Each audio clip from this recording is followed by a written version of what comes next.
사돈, 목마르시죠? 저희가 마시려던 물이에요. 68 명숙은 며느리가 건네준 생수병을 사돈 박미숙에게 내밀었어요. 그 물에는 치사량 3배의 독이 들어 있었습니다. 이 물이 왠지 기력이 날 것 같아요. 사돈이 드세요. 박미숙은 반색을 하며 받았습니다. 아이고, 고맙네요. 사돈물은 뭔가 다르겠어요. 며느리 서진의 얼굴이 순간 창백하게 질렸습니다. 손이 부들부들 떨렸고 눈동자가 미친 듯 흔들렸어요. 자기 엄마가 자신이 탄 독을 마시려 하고 있었으니까요. 박미숙은 아무것도 모른 채 물병을 입에 가져갔습니다. 어쩐지 오늘따라 성령의 기운이 강하더라니. 며느리는 자신의 친정엄마가 독을 마시는 걸 막을 수도 소리칠 수도 없었습니다. 명숙은 담담한 표정으로 그 광경을 지켜봤어요. 하지만 이건 시작에 불과했습니다. 명숙에게는 며느리도 사이비 교회도 모르는 또 다른 한 수가 숨겨져 있었으니까요. 이야기 시작 전에 구독과 좋아요 부탁드립니다. 그리고 어디에서 듣고 계신지 댓글 한번 남겨주세요. 반갑게 인사드리겠습니다. 새벽 5시 용인 국수집 주방에서 국수 반죽을 치대는 소리가 고요한 어둠을 깨웁니다. 명숙은 68배 나이에도 허리를 굽혀 반죽을 손으로 눌렀다 접었다를 반복했어요. 밀가루가 손끝에서 하얗게 날리고 명숙의 이마에는 땀방울이 맺혔습니다. 옆에서 남편 정호가 멸치를 골라내며 물었어요. 여보, 오늘 육수는 누가 우려? 명숙은 남편의 얼굴을 힐끗 보며 웃었습니다. 여보, 어제도 당신이 물어봤잖아요. 내가 한다니까요. 남편은 잠시 멈칫하더니 머리를 극적였어요. 그랬나? 내가 또 깜빡했네. 명숙의 미소가 조금 굳어졌지만 이내 다시 반죽에 집중했습니다. 남편의 기억은 요즘 들어 자꾸 가물거렸어요. 어제 한 말을 오늘 잊고 오늘 약속한 일을 내일이면 까맣게 잊었습니다. 명숙은 남편이 치매 초기라는 진단을 받았을 때 아무에게도 말하지 않았어요. 며느리가 알면 당장 요양원으로 보내자고 재산 처분을 들먹일 게 뻔했으니까요. 육수가 보글보글 끓는 소리가 주방을 채우고 멸치와 다시마의 구수한 향이 퍼져나갔습니다. 명숙은 육수 냄새를 맡으며 잠시 눈을 감았어요. 이 국수 레시피는 40년 전 시어머니가 명숙에게 물려준 것이었습니다. 시어머니는 한국 전쟁 때 피난길에서 이 국수로 목숨을 이어갔고 고아였던 명숙을 딸처럼 거두어 이 비법을 전수해 주셨죠. 명숙아, 이 국수는 그냥 국수가 아니네. 생명을 살리는 음식이야. 절대 돈으로 팔 생각 말고 사람을 살리는 마음으로 끓이거라. 시어머니의 목소리가 아직도 귓가에 생생했습니다. 명숙은 국수 한 그릇 한 그릇에 그 마음을 담아 40년을 살아왔어요. 하지만 명숙에게는 아무도 모르는 또 하나의 비밀이 있었습니다. 30년 전 명숙에게는 첫딸 예린이가 있었어요. 예린이는 국수를 아주 좋아하던 아이였습니다. 엄마 국수가 세상에서 제일 맛있어요. 하지만 예린이는 8살 생일을 앞두고 백혈병으로 세상을 떠났어요. 예린이가 마지막으로 먹고 싶다던 음식도 엄마의 국수였습니다. 명숙은 그날 이후 국수를 끓일 때마다 예린이를 떠올렸어요. 이 국수집은 단순한 장사가 아니라 딸을 기리는 추모의 공간이었습니다. 명숙이 모은 재산 중 상당 부분은 예린이 이름으로 만들려고 하는 장학기금이었어요. 아침 7시 국수집 문을 열자 단골 손님들이 하나둘 들어왔습니다. 사장님, 오늘도 국수 한 그릇이요. 명숙은 환하게 웃으며 국수를 말아 올렸어요. 하지만 허리에서 찌릿한 통증이 올라왔습니다. 명숙은 아무렇지 않은 척 손님에게 국수를 건넸지만 속으로는 이를 악물었어요. 오전 11시 며느리 윤서진이 명품 가방을 들고 국수집에 나타났습니다. 서진의 가방은 공무원 월급으로는 절대 살 수 없는 500만 원짜리였어요. 서진은 국수를 먹는 손님들을 힐끗 보며 시어머니에게 다가갔습니다. 어머님, 잠깐 얘기 좀 해요. 명숙은 앞치마를 벗으며 서진을 주방 안쪽으로 데려갔어요. 서진의 목소리가 낮게 깔렸습니다. 어머님, 분점 내실 거면 민준이 명의로 하세요. 세금 문제도 있고 아버님 연세도 있으시잖아요. 저하고 애들 아빠는 공무원이라 안 되고요. 명숙은 고개를 저었어요. 서진아, 우리 분점 낼 생각 없어. 그리고 이 가게 재산은 기부할 거야. 서진의 얼굴이 순식간에 굳어졌습니다. 뭐라고요? 기부요? 어머님, 정신 차리세요. 그 돈으로 우리 민준이 수아 교육비 대야죠. 명숙은 담담하게 대답했어요. 손주들 교육비는 우리가 번 돈으로 충분해. 남은 건 좋은 일에 쓰고 싶네. 우리가 가진 건 손맛 하나면 되니까. 서진의 눈빛이 차갑게 변했습니다. 어머님, 후회하실 거예요. 나중에 손 벌리지 마세요. 서진은 그 말을 남기고 힐을 찍으며 국수집을 나갔어요. 명숙은 서진의 뒷모습을 보며 한숨을 쉬었습니다. 저녁 9시 국수집 문을 닫고 명숙은 홀로 설거지를 했어요. 남편은 벌써 2층 방에서 잠이 들었습니다. 명숙은 허리를 주무르며 의자에 앉아 파스를 꺼냈어요. 파스를 1장, 2장, 3장.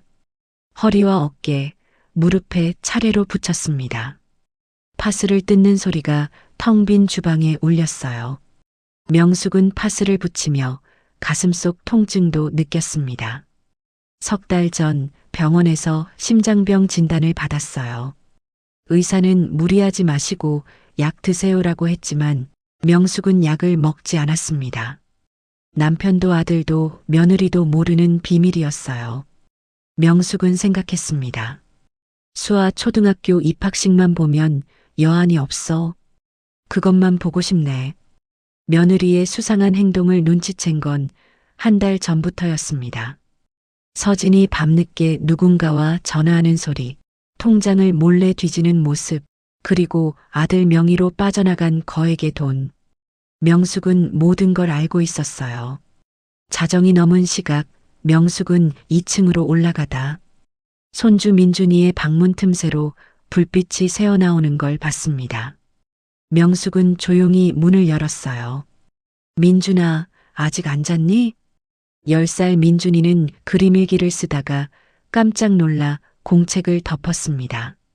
할머니, 저 그냥 숙제하고 있었어요. 명숙은 민준이 옆에 앉아 머리를 쓰다듬었어요. 그래, 우리 민준이 숙제도 열심히 하고. 그런데 무슨 그림 그렸어? 민준이는 잠시 망설이다가 공책을 조심스럽게 펼쳤습니다. 거기에는 엄마가 할머니 음식에 뭔가를 넣는 그림, 엄마가 무서운 아저씨와 만나는 그림이 빼곡히 그려져 있었어요. 명숙의 가슴이 철렁 내려앉았습니다. 민준아, 이건... 민준이는 눈물이 글썽한 목소리로 말했어요. 할머니, 엄마가 요즘 이상해요. 명숙은 민준이를 꼭 안아주었습니다. 민준아, 괜찮아. 할미가 다 해결할 거야.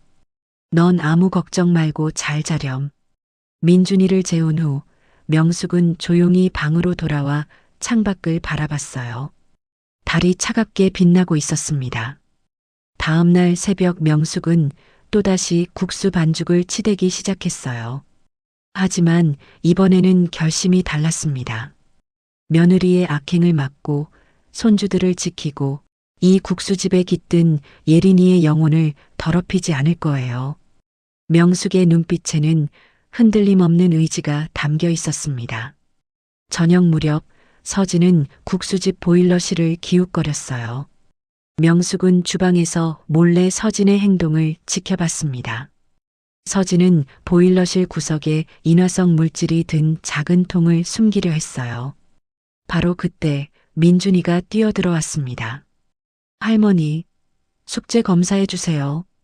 서진은 깜짝 놀라 통을 재빨리 가방에 집어넣었어요. 민준이는 엄마의 당황한 표정을 똑똑히 봤습니다. 그날 밤 민준이는 악몽을 꿨어요. 할머니 국수집이 불타는 꿈, 엄마가 웃으며 불을 지르는 꿈. 민준이는 땀을 흘리며 깨어나 작은 목소리로 울었습니다. 다음 날 아침 민준이는 명숙에게 다가가 웅얼거렸어요. 할머니, 어제 눈가루 봤어요. 보일러실에. 명숙은 민준이를 꼭 안아주며 속삭였습니다. 민준아, 할미가 알았어. 넌 아무 걱정 말고 학교 가렴. 할미가 다 지킬 거야. 명숙은 그날부터 무언가 해야겠다는 생각이 들었습니다. 며느리의 모든 악행을 기록하고 증거를 모으고 결정적 순간을 기다렸습니다. 명숙은 파스통을 열며 혼잣말처럼 중얼거렸어요. 예린아, 엄마가 이번엔 절대 지지 않을 거야. 내 동생들을 꼭 지킬 거야. 그리고 명숙은 한 사람을 떠올렸습니다. 이상철 영감, 전직 검찰 수사관 출신으로 지금은 사이비 종교 피해자 구제 활동을 하는 사람. 명숙은 다음 날 이 영감을 찾아가기로 결심했어요. 국수집 창문 너머로 저녁 노을이 붉게 타올랐습니다. 며느리 윤서진이 사이비 종교 평화의 빛 교회에 빠지게 된 건 2년 전 일이었습니다. 당시 서진은 직장 동료의 소개로 마음치유 세미나에 참석했어요. 그곳에서 서진은 자신의 어린 시절 가난과 트라우마를 털어놓았고 교회 측은 서진의 약점을 정확히 파악했습니다. 서진 씨, 당신이 가난했던 건 전생의 업보 때문입니다. 하지만 우리 평화의 빛에 헌금하면 모든 저주가 풀립니다. 서진은 처음엔 반신반의했지만 교회의 화려한 성공 간증과 고급스러운 분위기에 점점 빠져들었어요. 교회는 서진에게 명품 가방과 고급 옷을 입히며 성공한 신도로 포장했습니다. 당신은 이미 축복받은 사람입니다. 더 많이 헌금할수록 더 큰 축복이 옵니다. 서진은 자신의 월급으로는 감당할 수 없는 헌금을 시작했어요. 처음엔 10만 원, 20만 원이었지만 점점 액수가 늘어났습니다. 한 달에 100만 원, 200만 원, 그리고 500만 원까지. 공무원인 남편 준혁과 자신의 월급만으로는 도저히 감당할 수 없는 금액이었어요. 서진은 남편을 설득하기 시작했습니다. 여보, 우리 민준이가 시험에서 1등 했잖아. 이게 다 평화의 빛 덕분이야. 우리 조금만 더 헌금하면 당신 승진도 된대. 어머님한테도 좀 헌금하시라고 해. 순진한 준혁은 아내의 말을 믿었어요.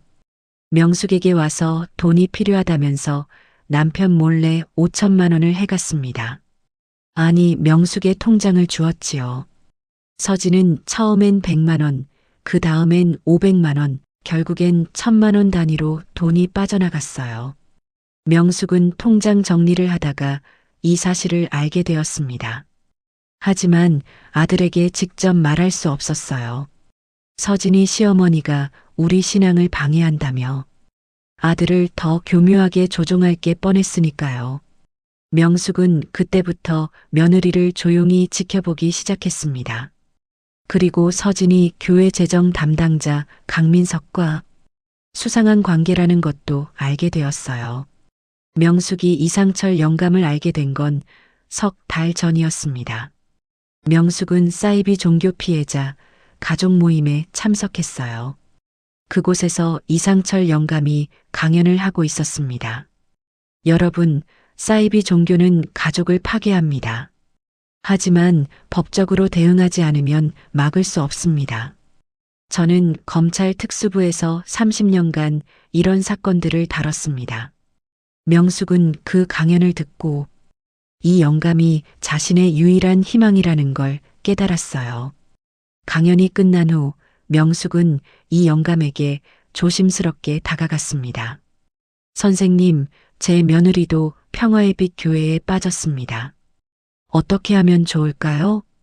이 영감은 명숙의 손을 꼭 잡았어요. 증거를 모으십시오. 헌금 내역, 대화 녹음, 모든 것을.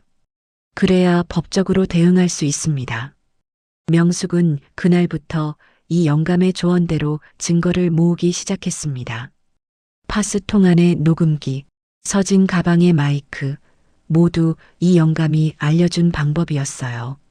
분점명의 문제로 서진이 다녀가던 날, 서진은 국수집을 나와 차에 올라타자마자 휴대폰을 꺼냈습니다. 화면에는 평화의 빛 교회 마이너스 강민석 팀장이라는 이름이 떠 있었어요. 서진의 손가락이 떨리며 전화를 걸었습니다. 여보세요, 팀장님. 수화기 너머로 남자의 차갑고 낮은 목소리가 흘러나왔어요. 서진 씨, 이번 달 말일까지 5억입니다. 약속 지키셔야죠. 서진은 입술을 깨물었습니다. 팀장님, 제가 최선을 다하고 있잖아요. 근데 시어머니가 기부한다고. 강민석의 목소리가 한층 더 차갑게 변했어요. 그건 제 문제가 아닙니다. 당신이 해결할 문제죠. 5억을 채우지 못하면 당신은 지옥불에 떨어집니다. 이 평화의 빛에서 당신의 구원은 영원히 박탈되는 겁니다. 서진의 얼굴이 창백하게 질렸습니다. 팀장님, 그럼 저는 어떻게? 방법은 당신이 찾으세요. 당신 어릴 적 가난 기억하시죠? 쓰레기 더미를 뒤지던 그 시절로 돌아가고 싶으세요? 서진은 숨이 막혔어요. 어린 시절 친정은 극심한 가난에 시달렸습니다. 알겠습니다, 팀장님. 제가 반드시 해결하겠습니다.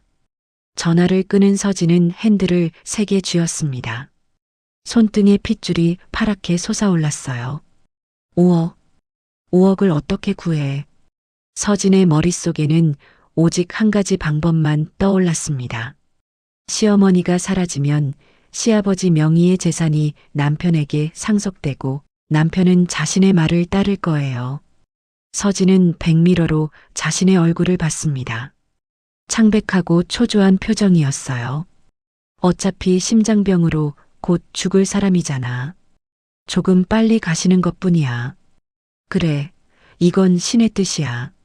서진은 스스로를 합리화하며 차를 출발시켰습니다. 그날 저녁 7시 서진은 한적한 카페에서 강민석을 만났어요. 강민석은 45살의 중년 남성으로 단정한 양복 차림에 금태 안경을 쓰고 있었습니다. 서진 씨, 커피 시켰어요. 서진은 커피를 한 모금 마시며 조심스럽게 입을 열었어요. 팀장님, 그 방법 정말 안전한 거죠? 강민석은 서진의 손을 덮으며 속삭였습니다. 서진 씨, 우린 이미 한 배를 탄 사이잖아요. 내가 당신을 버리겠어요? 내가 준 그 약은 흔적이 남지 않습니다. 심장병 환자가 급사하면 누구도 의심하지 않아요. 서진의 눈빛이 흔들렸어요. 하지만 남편분은 순진하시잖아요. 당신만 믿고 살던 분이 갑자기 의심하겠어요? 게다가 시아버지는 치매 초기시잖아요. 아무도 정확히 기억 못합니다. 강민석의 말에 서진은 천천히 고개를 끄덕였어요. 알겠어요, 팀장님. 제가 이번 주 안에 처리하겠습니다. 강민석은 만족스럽게 웃으며 서진의 뺨을 쓰다듬었습니다. 역시 내 여자는 똑똑해. 일 끝나면 우리 제주도 갈까? 당신이 좋아하는 호텔로. 하지만 서진은 몰랐어요. 자신의 명품 가방 속 파우치 안쪽에 명숙이 심어둔 초소형 마이크가 모든 대화를 녹음하고 있다는 걸. 카페를 나선 서진은 차 안에서 친정 엄마 박미숙에게 전화를 걸었습니다. 엄마, 나야. 박미숙의 목소리가 수화기 너머로 들려왔어요. 서진아, 무슨 일이야? 목소리가 왜 그래? 서진은 잠시 망설이다가 말했습니다. 엄마, 이번 주 토요일에 양가 부모님 모시고 단풍놀이 가려고. 엄마도 같이 가자. 박미숙은 반색을 했어요. 어머, 우리 사위가 효자네. 알았어. 엄마가 꼭 갈게. 그런데 서진아, 시어머니 분점 낸다는 거 어떻게 됐어? 애들 명의로 해야 돼. 서진은 차갑게 대답했습니다. 엄마, 걱정 마. 내가 다 계획 있어. 이번 단풍놀이 끝나면 모든 게 해결될 거야. 박미숙은 서진의 말뜻을 정확히 이해하지 못했지만 딸의 단호한 목소리에 안심했어요. 그래, 우리 딸이 똑똑하니까. 엄마는 믿는다. 전화를 끊은 서진은 백미러로 자신의 얼굴을 다시 봤습니다. 단풍놀이에서 화목한 가족 사진을 찍어서 교회에 제출하면 팀장님이 좋아하실 거야. 그리고 그날이 시어머니의 마지막 날이 되는 거지. 한편 국수집에서는 명숙이 설거지를 하며 파우치 마이크로 녹음된 파일을 듣고 있었습니다. 명숙의 얼굴은 담담했지만 손은 미세하게 떨리고 있었어요. 5억, 사이비 종교, 독살, 불륜까지. 명숙은 녹음 파일을 끄고 창밖을 바라봤습니다. 달이 구름에 가려 희미하게 빛나고 있었어요. 명숙은 휴대폰을 꺼내 이상철 영감에게 문자를 보냈습니다. 이 선생님, 저 명숙입니다. 급히 만나 뵙고 싶습니다. 제 가족이 위험합니다. 며느리가 독살을 계획하고 있습니다. 문자를 보낸 후 명숙은 2층으로 올라가 손주들의 방을 조용히 들여다봤어요. 민준이와 수아가 나란히 잠들어 있었습니다. 수아는 잠결에 엄지손가락을 빨고 있었고 민준이는 베개를 꼭 안고 있었어요. 명숙은 두 아이의 얼굴을 한참 바라봤습니다. 예린아, 내 조카들을 꼭 지킬게. 엄마가 이번엔 절대 실패하지 않을 거야. 다음 날 오전 서진은 다시 국수집에 나타났어요. 이번에는 밝은 표정으로 시부모님께 제안했습니다. 어머님, 아버님, 이번 주 토요일에 단풍놀이 가요. 날씨도 좋고 가족 사진도 찍고 제 친정 엄마도 모시고 가려고요. 남편은 좋다며 손뼉을 쳤어요. 그거 좋구만. 여보, 우리 오랜만에 나들이 가자. 명숙은 서진의 얼굴을 가만히 바라봤습니다. 명숙은 미소를 지으면서 대답을 대신했습니다. 서진은 기뻐하며 국수집을 나갔어요. 하지만 서진은 몰랐습니다. 명숙이 이미 모든 걸 알고 있고 오히려 단풍놀이를 응징의 무대로 삼으려 한다는 걸. 그날 오후 명숙은 이상철 영감의 사무실을 찾아갔습니다. NGO 밝은 세상이라는 간판이 걸린 작은 사무실이었어요. 이 영감은 72세의 노인이었지만 눈빛만큼은 젊은이보다 날카로웠습니다. 명숙 씨, 문자 받았습니다. 무슨 일이십니까? 명숙은 이 영감 앞에 녹음 파일과 민준이의 그림일기를 내려놓았어요. 이 선생님, 제 며느리가 저를 죽이려 합니다. 이 영감은 녹음 파일을 듣고 그림일기를 보며 표정이 굳어졌습니다. 이건 계획적 살인 시도입니다. 당장 경찰에 신고하셔야. 명숙은 고개를 저었어요. 아직은 안 됩니다. 증거가 부족해요. 저는 현장에서 결정적 증거를 잡고 싶습니다. 그래야 며느리와 그 사이비 종교를 완전히 무너뜨릴 수 있어요. 이 영감은 명숙의 눈을 똑바로 바라봤습니다. 명숙 씨, 위험합니다. 자칫하면. 명숙은 담담하게 대답했어요. 저는 이미 심장병 말기입니다. 어차피 얼마 못 삽니다. 하지만 죽기 전에 제 손주들만큼은 지키고 싶습니다. 선생님, 도와주십시오. 이 영감의 얼굴에 깊은 슬픔이 스쳤습니다. 그도 과거 사이비 종교의 아들을 잃었던 경험이 있었어요. 아들은 교회에 전 재산을 헌금하고 결국 스스로 목숨을 끊었습니다. 알겠습니다. 명숙 씨. 제가 돕겠습니다. 하지만 명숙 씨, 복수는 정의여야 합니다. 법의 심판을 받게 해야 합니다. 명숙은 고개를 끄덕였어요. 그럴 겁니다. 제가 원하는 건 복수가 아니라 정의입니다. 이 영감은 책상 서랍에서 작은 상자를 꺼냈습니다. 이건 초소형 카메라입니다. 가게 한쪽에 그리고 단추처럼 생긴 건 외투에 부착하세요. 그리고 명숙 씨가 가지고 계신 녹음기 계속 작동시키십시오. 명숙은 장비들을 받아들며 물었어요. 단풍놀이 날 휴게소에서 일을 벌일 겁니다. 선생님께서 경찰과 협조해 주실 수 있나요? 이 영감은 단호하게 대답했습니다. 제가 전직 검찰 특수부 출신입니다. 경찰에 협조 요청하겠습니다. 하지만 명숙 씨, 절대 무리하지 마십시오. 명숙은 이 영감의 손을 꼭 잡았어요. 고맙습니다, 선생님. 선생님은 제 유일한 동지입니다.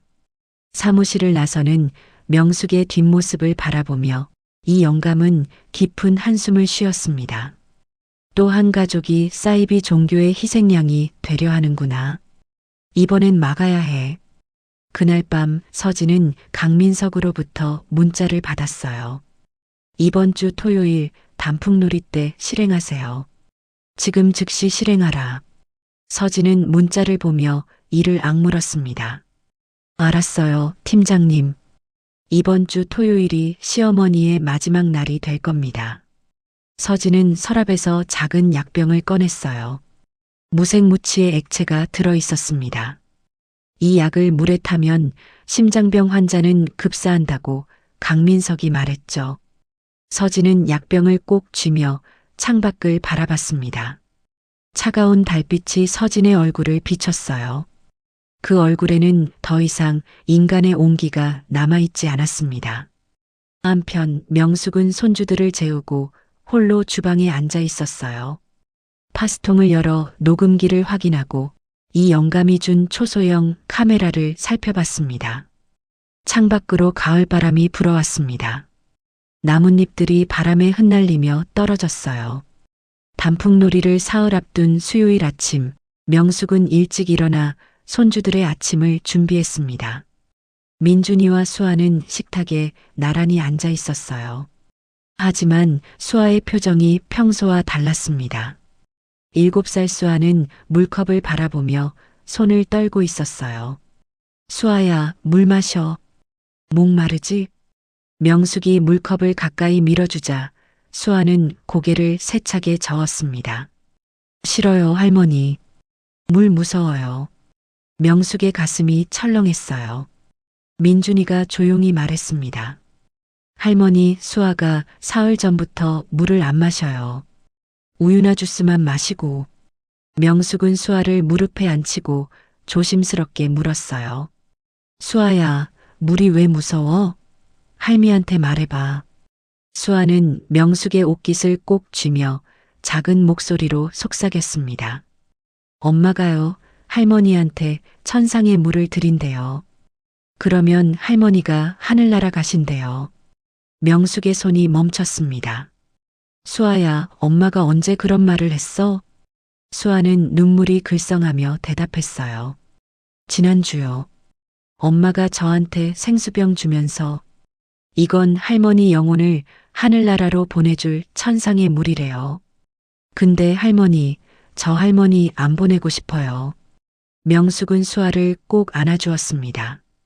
가슴속에서 뜨거운 무언가가 치솟아 올랐어요. 수아야, 괜찮아. 할미는 안 가. 수아랑 민준이랑 오래오래 같이 살 거야. 하지만 명숙의 목소리는 떨리고 있었습니다. 민준이가 조심스럽게 학교 가방에서 공책을 꺼냈어요. 할머니, 저 어제 미술 숙제했어요. 선생님이 가족 글이라고 했는데. 민준이가 펼친 그림에는 가족이 단풍놀이 가는 모습이 그려져 있었습니다. 그런데 그림 한쪽 구석에 생수병과 그 옆에 하얀 가루 봉지가 정확히 그려져 있었어요. 명숙은 그림을 보며 숨을 삼켰습니다. 민준아, 이 하얀 가루는 뭐야? 민준이는 고개를 숙이며 말했어요. 할머니, 저 지난주에 엄마 방에서 봤어요. 엄마가 작은 봉지에서 하얀 가루를 생수병에 넣는 거요. 저한테는 비타민이래요. 근데 민준이의 목소리가 떨렸습니다. 근데 할머니, 엄마 표정이 너무 무서워서 저 숨었어요. 명숙은 민준이의 머리를 쓰다듬으며 말했어요. 민준아, 잘했어.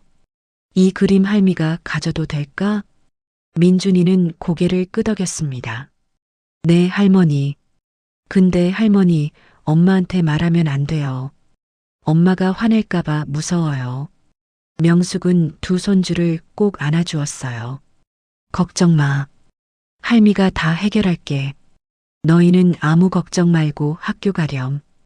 아이들을 학교에 보낸 후 명숙은 즉시 이상철 영감에게 전화를 걸었습니다.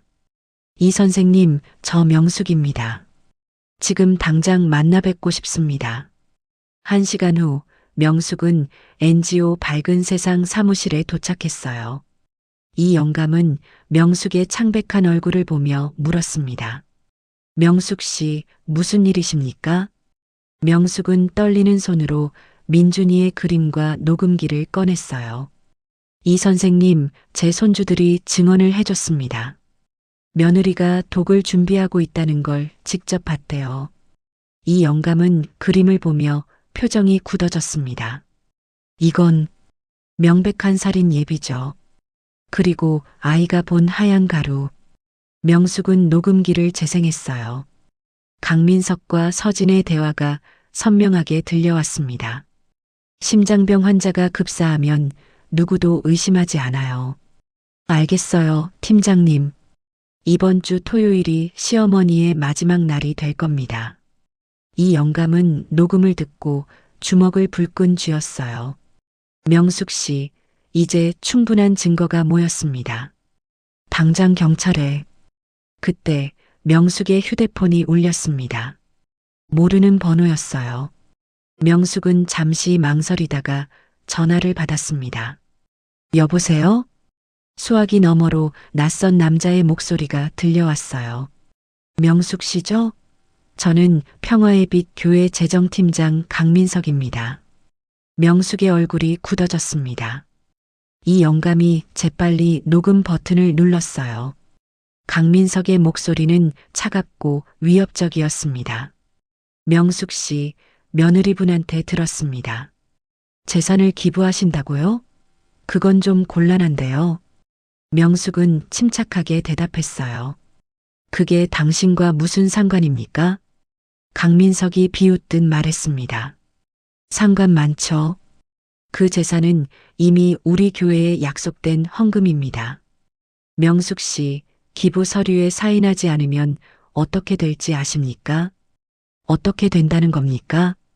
아들분 명의로 우리 교회에 헌금한 내역이 5천만 원입니다. 이게 경찰에 가면 횡령죄가 될 수도 있어요. 며느리가 몰래 빼돌린 거니까요. 명숙의 손이 떨렸지만 목소리는 흔들리지 않았습니다. 협박하시는 겁니까? 협박이 아니라 충고입니다. 토요일 단풍놀이 가시기 전에 재산을 며느리 명의로 넘기는 서류에 사인하십시오. 그럼 모두 행복해집니다. 만약 거절하면요? 강민석의 목소리가 한층 더 차갑게 변했어요. 그럼 불행한 일이 생길 겁니다. 노인분들은 언제 어떻게 될지 모르잖아요. 특히 심장이 안 좋으신 분은 더더욱. 명숙의 심장이 빠르게 뛰었습니다. 당신, 어떻게 제 병을 압니까? 며느리한테 다 들었죠. 명숙 씨, 현명한 선택하십시오. 토요일 아침까지 답 주세요. 강민석은 일방적으로 전화를 끊었어요. 명숙은 휴대폰을 쥔 채 멍하니 앉아 있었습니다. 이 영감이 명숙의 어깨를 다독였어요. 명숙 씨, 이제 협박 증거까지 확보했습니다. 저들이 먼저 덫에 걸렸어요. 명숙은 고개를 들며 말했습니다. 이 선생님, 토요일 단풍놀이 때 모든 걸 끝낼 겁니다. 제가 미끼가 되어 저들을 완전히 무너뜨릴 거예요. 이 영감은 잠시 생각하더니 고개를 끄덕였어요. 알겠습니다. 제가 경찰과 협조하겠습니다. 하지만 명숙 씨, 절대 독이 든 물은 드시면 안 됩니다. 명숙은 미소를 지었습니다. 걱정 마십시오.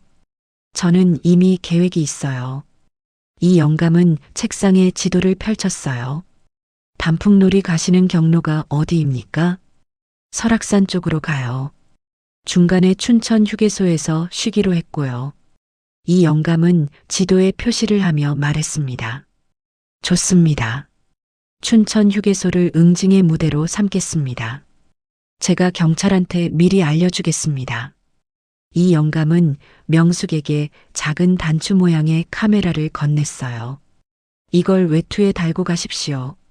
며느리의 모든 행동이 기록될 겁니다. 명숙은 카메라를 받아들며 물었습니다. 이 선생님, 혹시 며느리가 차 안에서 독을 타면 어떡하죠? 그럴 가능성이 높습니다. 며느리는 밀폐된 공간에서 독을 탈 겁니다. 하지만 명숙 씨, 절대 그 물을 드시면 안 됩니다. 명숙은 잠시 생각하더니 말했습니다. 이 선생님, 제게 아이디어가 있어요. 며느리가 독을 탄 물을 제가 다른 사람에게 건네면 어떨까요? 이 영감의 눈이 커졌어요. 다른 사람이요? 며느리 친정 엄마 박미숙이요. 그 사람도 사이비 종교에 빠져 살았고 딸을 사주해서 제 재산을 노리고 있어요. 이 영감은 고개를 저었습니다. 안 됩니다. 그건 또 다른 살인이 될 수 있어요. 명숙이 말했어요. 아니요, 제가 한 모금만 마시게 할 겁니다. 그 정도면 죽지 않아요. 병원에 실려가서 독극물 검사를 받으면 증거가 명확해지죠. 이 영감은 잠시 고민하더니 말했습니다. 위험합니다. 하지만 현장에서 독극물이 검출되면 확실한 증거가 되긴 하죠. 그렇게 하겠습니다.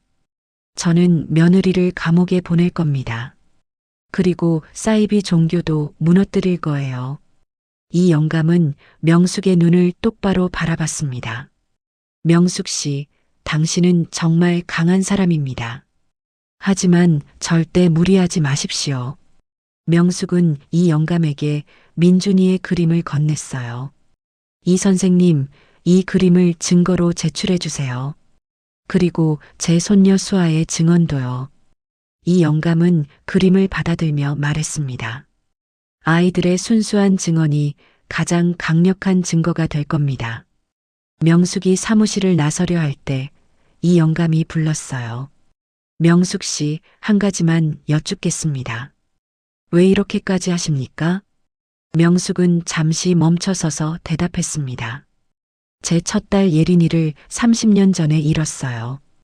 백혈병으로요. 그 아이가 마지막으로 먹고 싶다던 게 제 국수였어요. 명숙의 목소리가 떨렸습니다. 이제 제게 남은 건 아들과 두 손주뿐입니다. 며느리가 저를 죽이려는 건 참을 수 있어요. 하지만 제 손주들이 그 악마 같은 엄마 밑에서 자라는 건 절대 참을 수 없어요. 이 영감의 눈가에 눈물이 맺혔어요. 알겠습니다. 제가 꼭 도와드리겠습니다.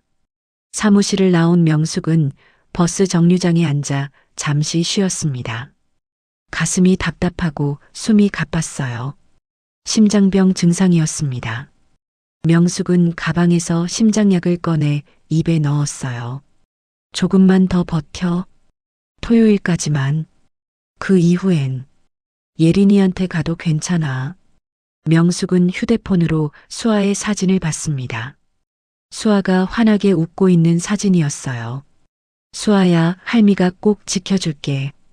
너희 엄마한테서 구해줄게. 그날 저녁 명숙은 집으로 돌아와 평소처럼 국수집 일을 했어요. 서진이 저녁 무렵 나타나 물었습니다. 어머님, 토요일 단풍놀이 준비 다 하셨어요? 명숙은 담담하게 대답했습니다. 그래, 다 했어. 도시락도 쌀 거고 김밥도 쌀 거야. 서진은 만족스럽게 웃었어요. 어머님, 가족사진 예쁘게 찍어요. 제가 교회에 제출할 거거든요. 교회에? 네, 우리 교회에서 가족사진 콘테스트 하거든요. 상금이 500만 원이래요. 명숙은 속으로 비웃었습니다. 상금이 아니라 헌금 독촉이겠지. 서진은 명숙에게 다가와 작은 봉투를 건넸어요. 어머님, 이거 교회에서 받은 건강 보조제예요. 드시면 힘나실 거예요. 명숙은 봉투를 받아들며 물었습니다. 이게 뭔데? 비타민이요. 노인분들 심장에 좋대요. 명숙은 봉투를 주머니에 넣으며 말했어요. 고맙다. 나중에 먹을게. 서진이 돌아간 후 명숙은 봉투를 꺼내봤습니다. 하얀 가루가 들어있었어요. 명숙은 즉시 이 영감에게 사진을 찍어 보냈습니다. 이 선생님, 며느리가 이걸 줬습니다. 분석 가능할까요? 30분 후 이 영감에게서 답장이 왔어요. 사진만으로는 확인 불가. 샘플 필요.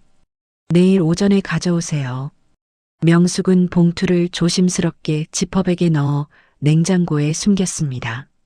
그날 밤 명숙은 손주들을 재우러 갔어요. 수아는 여전히 물컵을 멀리하고 있었습니다. 할머니, 토요일에 엄마가 천상에 물 주면 어떡해요? 명숙은 수아를 꼭 안아주며 말했어요. 수아야, 할미가 절대 그 물 안 마실 거야. 걱정 마. 민준이가 조심스럽게 물었습니다. 할머니, 우리 엄마 나쁜 사람이에요? 명숙은 민준이의 손을 잡으며 대답했습니다. 민준아, 너희 엄마는 지금 아픈 거야. 나쁜 사람들한테 속아서 정신을 못 차리는 거지. 할미가 엄마를 치료해 줄 거야. 민준이가 물었어요. 치료하면 엄마가 다시 착해져요? 명숙은 잠시 말이 없었습니다. 그건 할미도 모르겠구나. 아이들을 재운 후 명숙은 홀로 주방에 앉아 파스통을 열었어요. 녹음기의 빨간 불이 여전히 깜빡이고 있었습니다. 토요일 아침 8시 명숙은 새벽부터 도시락을 준비했습니다. 김밥을 말고 과일을 씻고 보온병에 따뜻한 보리차를 담았어요. 외투 안쪽에는 이 영감이 준 단추 모양 카메라가 달려 있었습니다. 허리춤에는 파스통 안에 녹음기가 작동하고 있었어요. 명숙은 거울을 보며 깊게 숨을 들이쉬었습니다. 아침 9시 서진의 승용차가 국수집 앞에 도착했어요. 7인승 SUV였습니다. 운전석에는 남편이 앉았고 조수석에는 서진이 앉았어요. 뒷좌석에는 친정 엄마 박미숙과 두 아이가 탔습니다. 명숙은 도시락 가방을 들고 차에 올라탔어요. 맨 뒷자리에 앉았습니다. 자, 그럼 출발할까요? 날씨 참 좋네요. 남편이 밝게 말하며 차를 출발시켰어요. 서진은 백미러로 시어머니를 힐끗 봤습니다. 명숙과 눈이 마주쳤어요. 서진은 재빨리 시선을 돌렸습니다. 차는 고속도로를 달렸어요. 가을 단풍이 붉게 물든 산들이 창밖으로 스쳐 지나갔습니다. 민준이와 수아는 창밖을 보며 신나게 떠들었어요. 할머니, 저기 단풍 예뻐요. 수아야, 나중에 예쁜 곳에서 사진 찍자. 명숙은 손주들에게 웃어 보이며 대답했습니다. 하지만 명숙의 손은 가방 속에서 파스통을 만지작거리고 있었어요. 1시간쯤 달렸을 때 서진이 뒤를 돌아보며 말했습니다. 어머님, 목마르시죠? 제가 생수 준비했어요. 서진은 조수석 발밑에 있던 쿨러백을 열었어요. 그 안에는 500ml 생수병 5개가 차갑게 식혀져 있었습니다. 서진은 쿨러백에서 생수병을 꺼내 뒤로 건넸어요. 어머님 드세요. 엄마도 드시고요. 명숙은 생수병을 받아들었습니다. 차가운 물방울이 손에 맺혔어요. 박미숙도 생수병을 받았습니다. 서진은 자신도 생수병 하나를 꺼내 들었어요. 마지막으로 아이들에게도 하나씩 건넸습니다. 민준아, 수아야, 너희도 마셔. 하지만 수아는 생수병을 받지 않았어요. 엄마, 저 물 싫어요. 서진의 표정이 순간 굳어졌습니다. 수아야, 왜? 물 안 마시면 목말라. 엄마, 저 할머니 주스 마실래요? 명숙이 재빨리 말했어요. 그래, 수아는 할미가 준비한 주스 마셔. 서진은 미세하게 입술을 깨물었지만 이내 웃으며 말했습니다. 그래, 그럼 수아는 주스 마셔. 차 안에 잠깐 정적이 흘렀습니다. 명숙은 자신의 생수병 뚜껑을 만지작거렸어요. 뚜껑이 아직 밀봉되어 있었습니다. 이게 독이 든 물일까? 그때 운전 중이던 남편이 생수병 뚜껑을 돌리기 시작했어요. 파직 하는 소리와 함께 뚜껑이 열렸습니다. 남편은 물병을 입에 가져갔어요. 명숙의 심장이 멎는 것 같았습니다. 0.5초. 생수병이 남편의 입술에 닿기 직전이었어요. 명숙은 재빨리 외쳤습니다. 여보, 뜨끈한 커피 마셔요. 새벽에 일찍 일어나서 피곤하잖아요. 명숙은 보온병에서 따뜻한 커피를 따라 앞으로 내밀었어요. 이 물은 이따가 휴게소에서 마셔요. 운전할 땐 따뜻한 게 좋아요. 남편은 멈칫하더니 웃으며 커피를 받았습니다. 그래, 그게 낫겠구만. 고맙네, 여보. 남편은 생수병을 컵홀더에 꽂았어요. 뚜껑은 열린 채로 명숙은 가슴을 쓸어내렸습니다. 하지만 서진의 표정은 달랐어요. 백미러에 비친 서진의 얼굴이 창백했습니다. 손등에 땀이 맺혀 있었고 눈빛이 미세하게 요동쳤어요. 명숙은 서진의 반응을 놓치지 않았습니다. 역시 그 물에 독이 들어있구나. 남편은 여전히 커피를 마시며 운전하고 있었습니다. 서진의 시선이 컵홀더에 꽂힌 생수병으로 향했어요. 뚜껑이 열린 채 그대로 있었습니다. 서진은 입술을 깨물며 생각했어요. 시아버지가 운전 중에 물을 마시면 사고가 날 수도 있어. 그럼 안 돼. 계획이 틀어져. 서진은 재빨리 남편의 생수병을 집어들었습니다. 아버님, 이 물은 나중에 드세요. 휴게소 도착하면요. 서진은 생수병 뚜껑을 다시 닫아 쿨러백에 넣었어요. 명숙은 그 모습을 지켜보며 확신했습니다. 며느리는 휴게소에서 독사를 시도할 거야. 밀폐된 차가 아니라 사람들이 있는 곳에서. 명숙은 서진이 왜 휴게소를 선택했는지 알 것 같았어요. 사람들이 많은 곳에서 갑자기 쓰러지면 그냥 급사로 보일 것이고 누구도 의심하지 않을 것입니다. 차는 계속 달렸어요. 박미숙은 자신의 생수병을 열어 한 모금 마셨습니다. 아, 시원하다.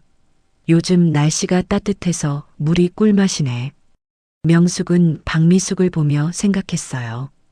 저 사람 물은 독이 안 들었나? 명숙은 조심스럽게 자신의 생수병 뚜껑을 열어봤습니다. 뚜껑을 열자 무색무취의 물이 보였어요. 겉으로는 일반 생수와 전혀 차이가 없었습니다. 명숙은 뚜껑을 다시 닫았어요. 민준이가 명숙 옆에 붙어 속삭였습니다. 할머니, 그 물 마시면 안 돼요. 명숙은 민준이의 손을 꼭 잡았어요. 알아, 민준아. 할미는 안 마실 거야. 1시간 반쯤 더 달렸을 때 차는 휴게소에 도착했습니다. 자, 다들 화장실 다녀오고 쉬었다 가자. 남편이 차를 주차장에 세웠어요. 모두 차에서 내렸습니다. 명숙은 외투를 여미며 휴게소를 둘러봤어요. 주말이라 가족 단위 여행객들로 붐볐어요. 서진은 명숙에게 다가왔습니다. 어머님, 화장실 다녀오세요. 저는 아이들 데리고 먼저 갈게요. 명숙은 고개를 끄덕였어요. 그래, 알았어. 서진은 아이들을 데리고 화장실 쪽으로 걸어갔습니다. 명숙은 화장실 가는 척하며 휴게소 구석으로 향했어요. 그곳에 이상철 영감이 서 있었습니다. 명숙 씨, 준비됐습니까? 네, 선생님. 며느리가 제게 준 생수병에 독이 들어있는 게 확실해요. 이 영감은 작은 봉투를 건넸습니다. 이건 해독제입니다. 만약의 경우를 대비해서 가지고 계십시오. 명숙은 봉투를 받아 주머니에 넣었어요. 고맙습니다. 그런데 선생님, 경찰은요? 이미 휴게소 곳곳에 배치했습니다. 며느리가 결정적 행동을 하는 순간 체포할 겁니다. 명숙은 고개를 끄덕였어요. 알겠습니다. 이제 시작하겠습니다. 명숙은 휴게소 화장실로 향했습니다. 화장실 앞에 서진과 박미숙이 서 있었어요. 서진은 손에 생수병을 들고 있었습니다. 명숙의 생수병이었어요. 서진이 웃으며 말했습니다. 어머님, 이 물 드시고 화장실 가세요. 목 마르시죠? 명숙은 서진의 눈을 똑바로 바라봤습니다. 서진의 눈빛 깊은 곳에서 광기가 일렁이고 있었어요. 명숙은 생수병을 받아들었습니다. 이 물속에 자신을 죽일 독이 들어있다는 게 믿기지 않았습니다. 명숙은 생각했어요. 이제부터가 진짜 시작이다. 명숙은 서진이 건넨 생수병을 손에 들고 잠시 멈춰 섰습니다. 차가운 물병이 손바닥에 와 닿았어요. 이 안에 자신을 죽일 독이 들어있다는 게 믿기지 않았습니다. 서진은 명숙을 바라보며 재촉했어요. 어머님, 빨리 드세요. 우리 식당 가서 점심 먹어야죠. 명숙은 서진의 눈을 똑바로 바라봤습니다. 서진의 눈빛에서 초조함과 광기가 동시에 일렁이고 있었어요. 명숙은 천천히 뚜껑을 열었습니다. 서진의 눈이 커졌습니다. 손이 미세하게 떨리고 있었어요. 박미숙이 옆에서 말했습니다. 사돈, 나도 목말라요. 물 시원하지요? 명숙은 생수병을 입술에 가져가는 척했어요. 서진의 얼굴이 창백해졌습니다. 숨을 참은 듯 명숙을 응시했어요. 바로 그때 명숙은 생수병을 내리며 박미숙을 향해 돌아섰습니다. 사돈, 목마르시죠? 저희가 마시려던 물이에요. 명숙은 생수병을 박미숙에게 내밀었어요. 이 물이 왠지 기력이 날 것 같아요.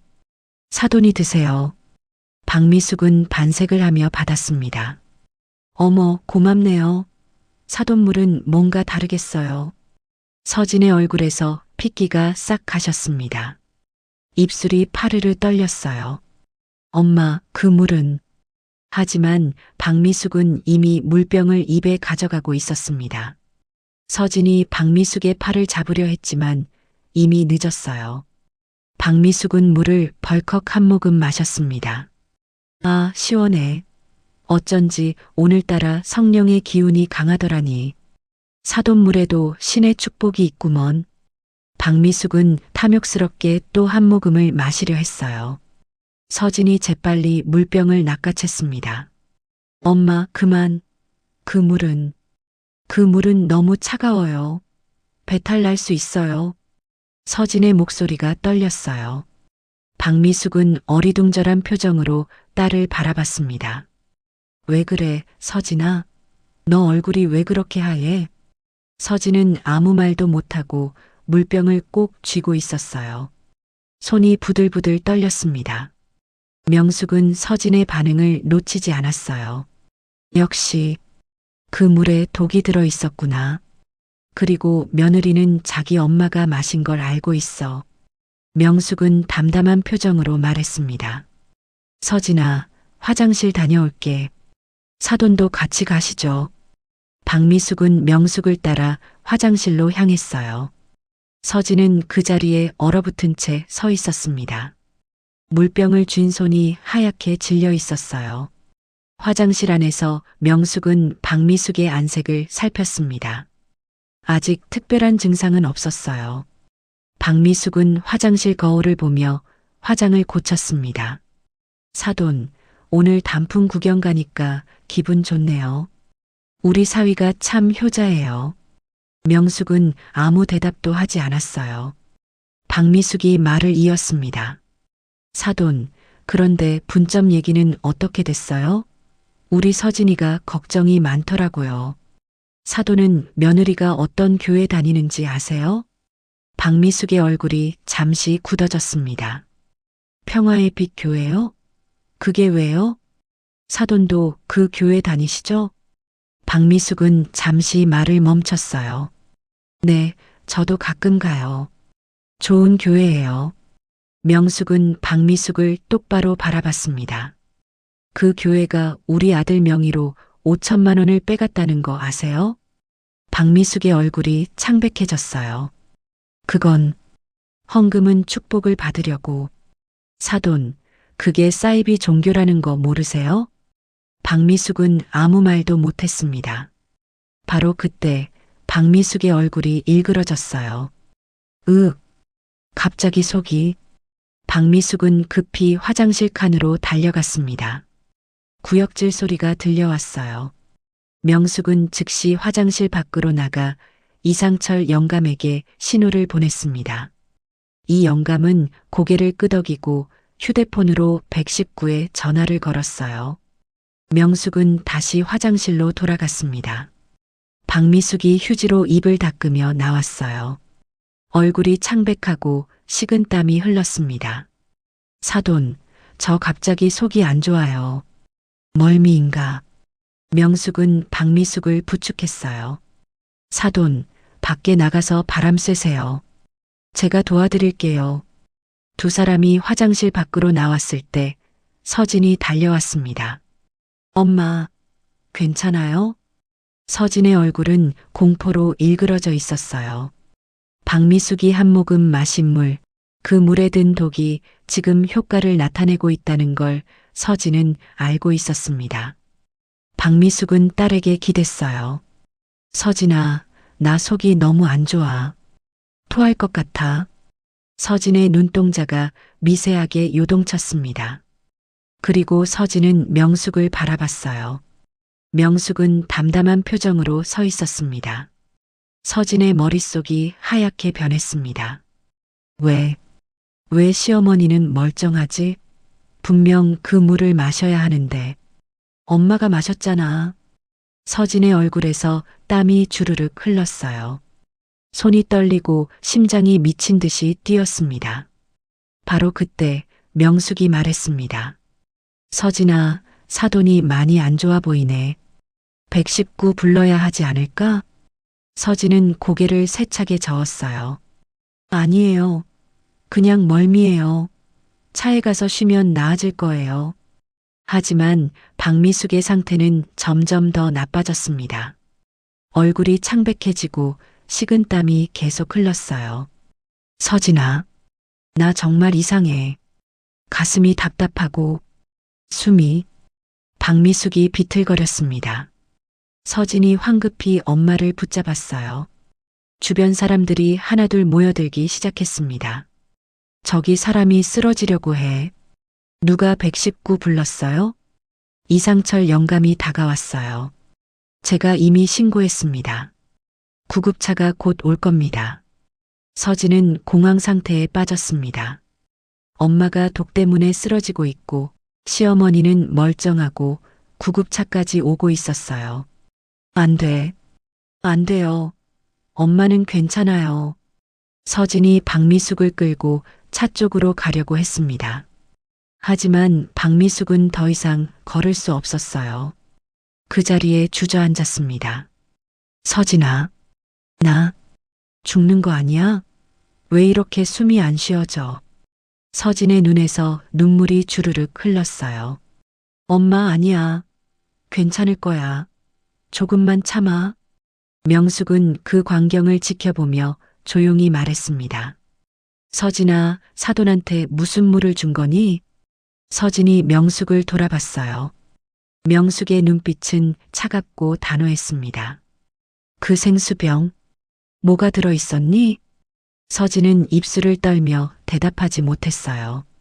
바로 그때 구급차 사이렌 소리가 들렸습니다. 구급차가 휴게소에 도착했어요. 구급대원들이 박미숙에게 달려갔습니다. 환자분, 괜찮으세요? 무슨 일이세요? 박미숙은 신음하며 말했어요. 물 마셨는데 갑자기. 구급대원이 박미숙의 맥박을 재고 얼굴을 살폈습니다. 중독 증상 같은데요? 뭘 드셨어요? 서진은 아무 말도 못했어요. 명숙이 앞으로 나섰습니다. 제 며느리가 준 생수를 마셨어요. 여기 그 물병 있어요. 명숙은 서진이 쥐고 있던 생수병을 가리켰어요. 서진은 생수병을 뒤로 숨기려 했지만 구급대원이 재빨리 받아갔습니다. 이 물 검사해야겠습니다. 서진의 얼굴이 새하얗게 변했어요. 아니에요. 그냥 생수예요. 하지만 구급대원은 이미 물병을 증거봉투에 넣고 있었습니다. 박미숙이 들것에 실렸어요. 보호자분, 같이 가셔야 합니다. 서진은 멍한 표정으로 박미숙 옆에 섰습니다. 명숙이 서진에게 다가가 나지막이 속삭였어요. 서진아, 내가 나한테 준 물, 내 엄마가 마셨어. 이제 알겠니? 내가 누구를 죽이려 했는지. 서진의 눈이 커졌습니다.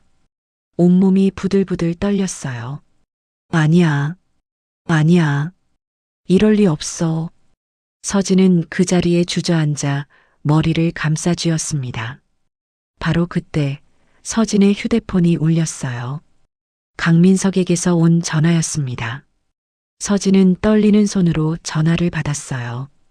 팀장님, 어떻게 됐어요? 일 끝났어요? 서진은 울음을 터뜨렸습니다. 팀장님, 잘못됐어요. 엄마가 그 물을. 강민석의 목소리가 차갑게 변했어요. 뭐라고? 당신 엄마가? 당신 뭐 한 거예요? 팀장님, 도와주세요. 어떡하죠? 당신 혼자 해결하세요. 나는 모르는 일이야. 강민석은 일방적으로 전화를 끊었어요. 서진은 휴대폰을 떨어뜨리고 그 자리에서 울음을 터뜨렸습니다. 명숙은 서진을 내려다보며 말했어요. 서진아, 이제 끝났어. 내가 한 일의 대가를 치러야 해. 구급차가 출발하려 할 때 이상철 영감이 다가왔습니다. 경찰들도 함께 나타났어요. 윤서진 씨, 살인 미수 혐의로 체포합니다. 경찰이 서진에게 수갑을 채웠습니다. 서진은 명숙을 바라보며 울부짖었어요. 어머님, 저는 그냥 교회 때문에. 저도 어쩔 수 없었어요.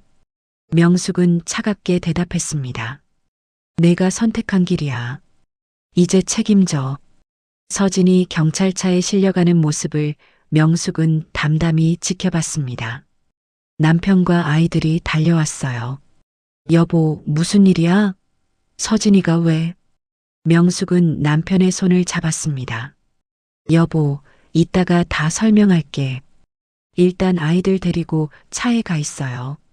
민준이와 수아는 엄마가 끌려가는 모습을 보며 울고 있었어요. 명숙은 두 아이를 꼭 안아주었습니다. 괜찮아. 할미가 있어. 할미가 너희를 지킬 거야. 휴게소는 순식간에 아수라장이 되었어요. 하지만 명숙의 마음은 차분했습니다. 복수의 첫 단계가 성공한 것입니다. 경찰차가 출발하기 직전 서진이 차 안에서 소리쳤습니다. 어머님, 왜요? 왜 저한테 이러세요? 명숙은 경찰차를 향해 천천히 걸어갔어요. 차창 너머로 서진의 창백한 얼굴이 보였습니다.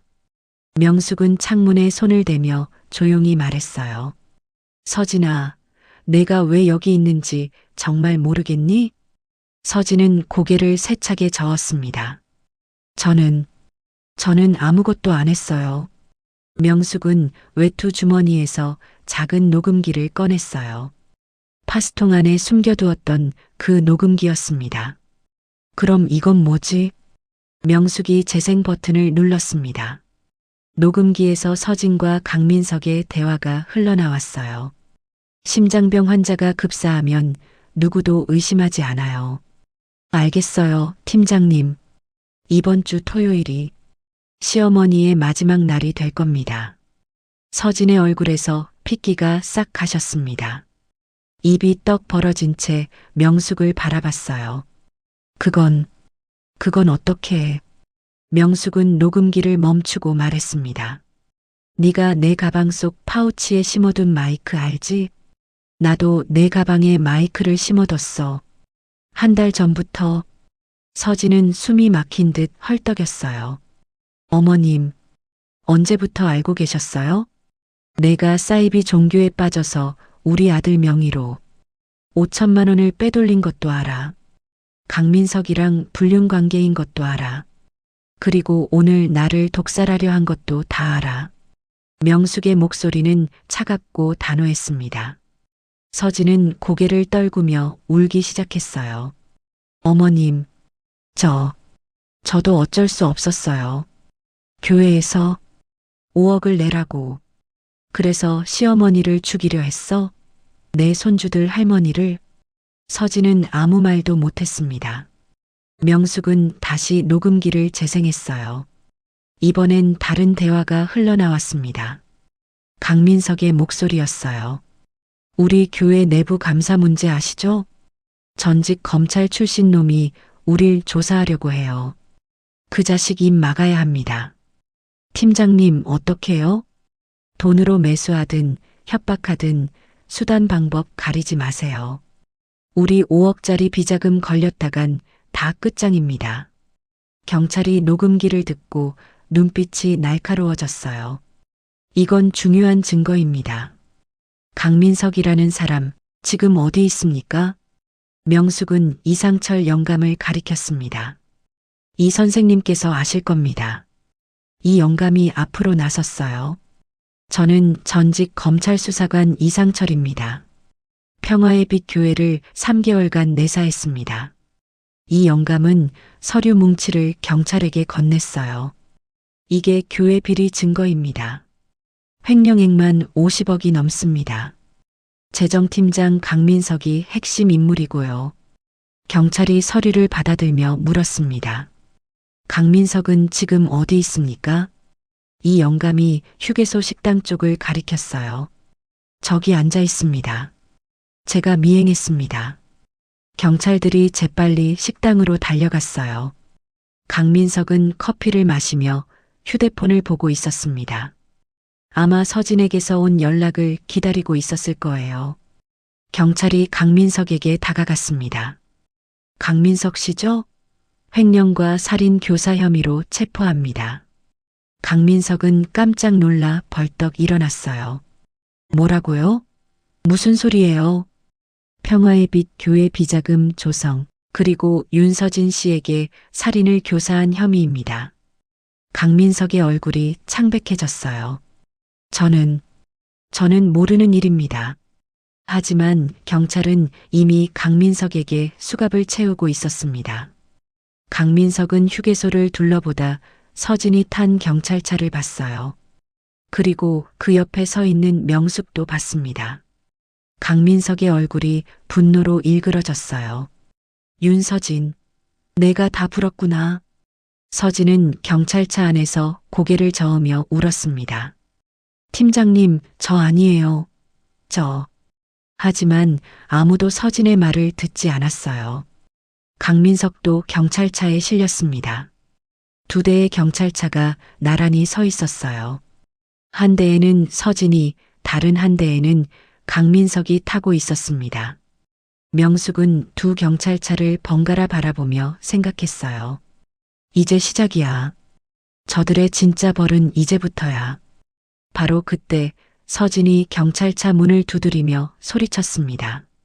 잠깐만요. 저 할 말 있어요. 경찰이 차 문을 열었어요. 서진은 명숙을 향해 달려왔습니다. 경찰들이 막으려 했지만 서진은 이미 명숙 앞에 무릎을 꿇었어요. 어머님, 제발요. 저 정말 미쳤었어요. 명숙은 서진을 내려다봤습니다. 서진은 눈물과 콧물을 흘리며 계속 말했어요. 저도 어릴 때 너무 가난했어요. 엄마가 종교에 빠져서 우리 집안 망쳤잖아요. 저는 그러고 싶지 않았어요. 그런데 제가 엄마처럼 됐어요. 서진의 목소리가 떨렸습니다. 어머님, 제가 정말 어머님을 독살하려고 했어요. 성수에 독을 타서 어머님 영혼을 지옥에 보내려 했어요.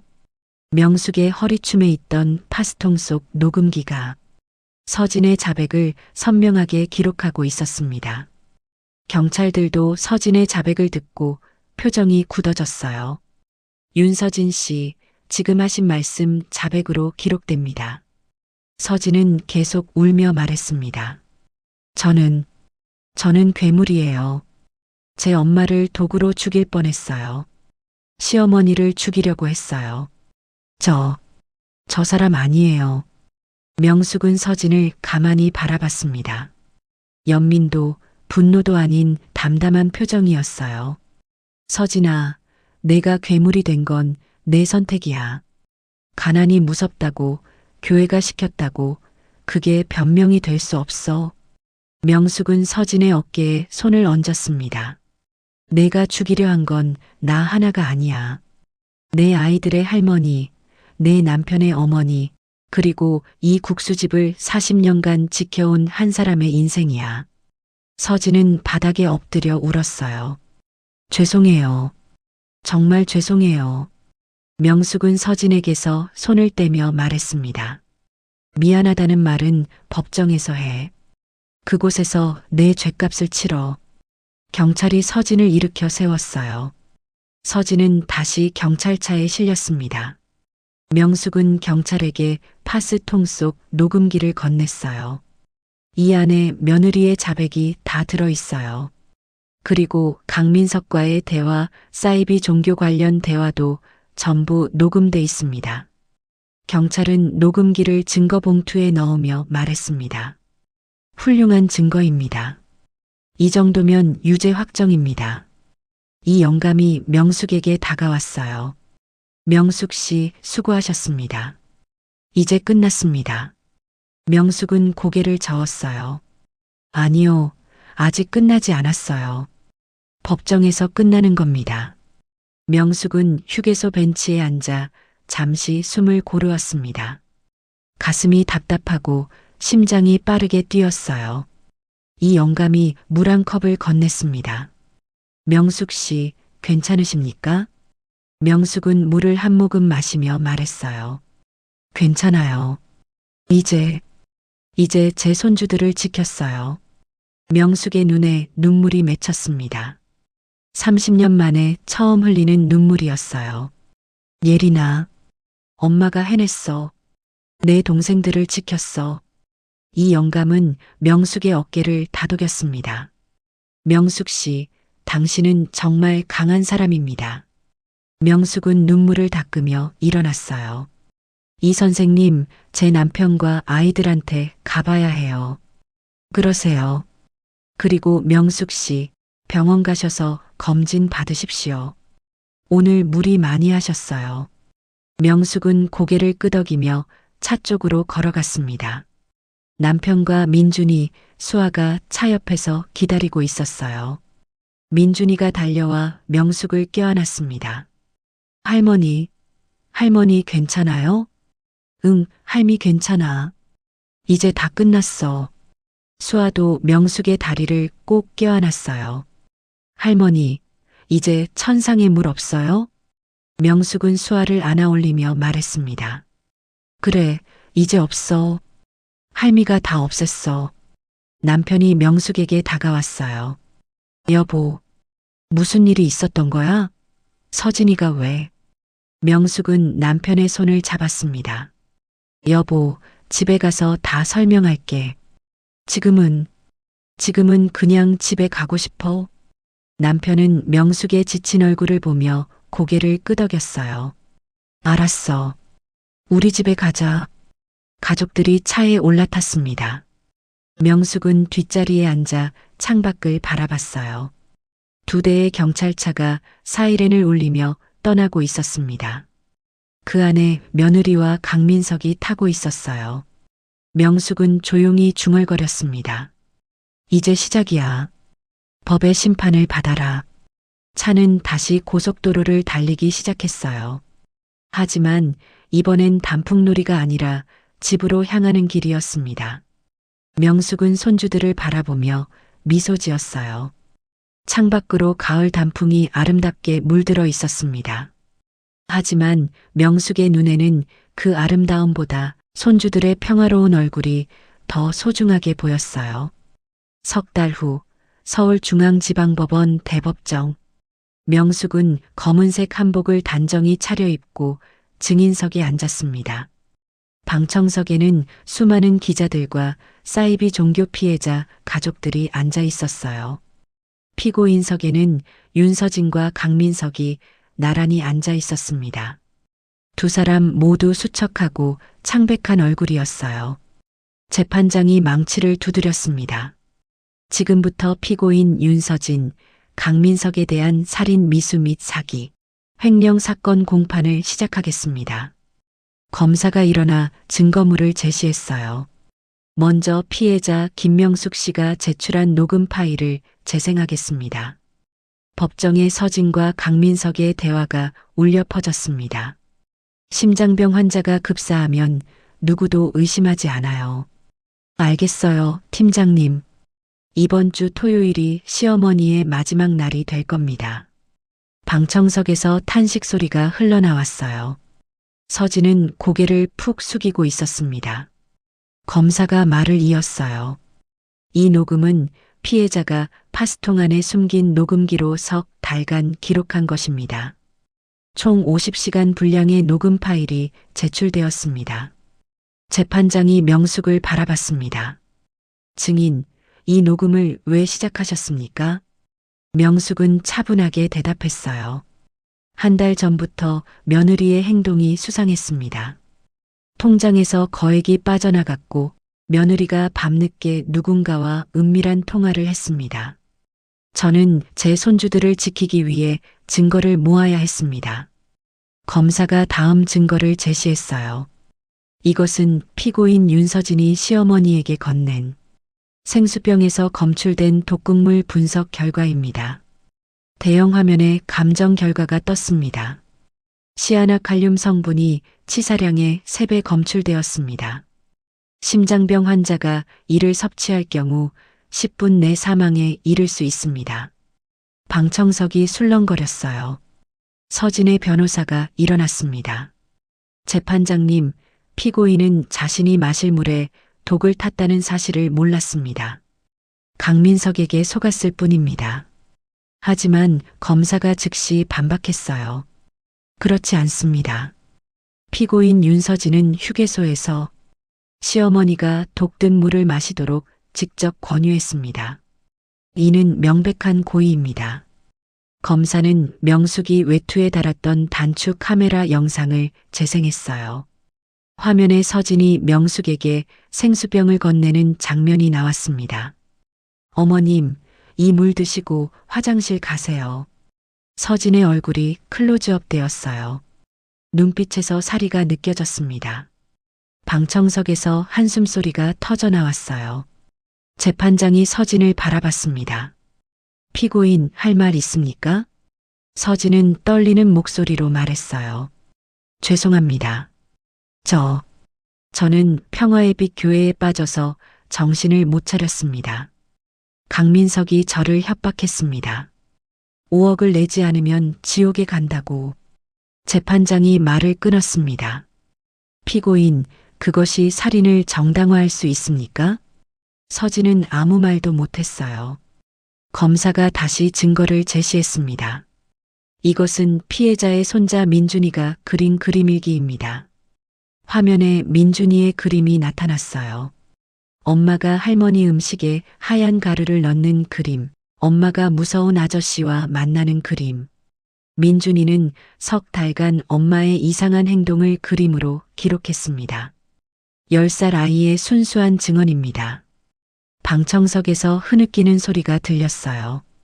검사가 말을 이었습니다. 그리고 피해자의 손녀수와 양의 진술서도 제출되었습니다. 화면에 수아의 진술서가 떴어요. 엄마가 저한테 천상의 물을 주면서 이걸 할머니가 드시면 하늘나라 가신다고 했어요. 재판장의 표정이 굳어졌습니다. 7살 아이에게 이런 말을 했다는 겁니까? 검사가 대답했어요. 네, 재판장님. 피고인은 자신의 친딸에게까지 살인 계획을 암시했습니다. 서진은 울음을 터뜨렸어요. 죄송합니다. 정말 죄송합니다. 재판장이 강민석을 바라봤습니다.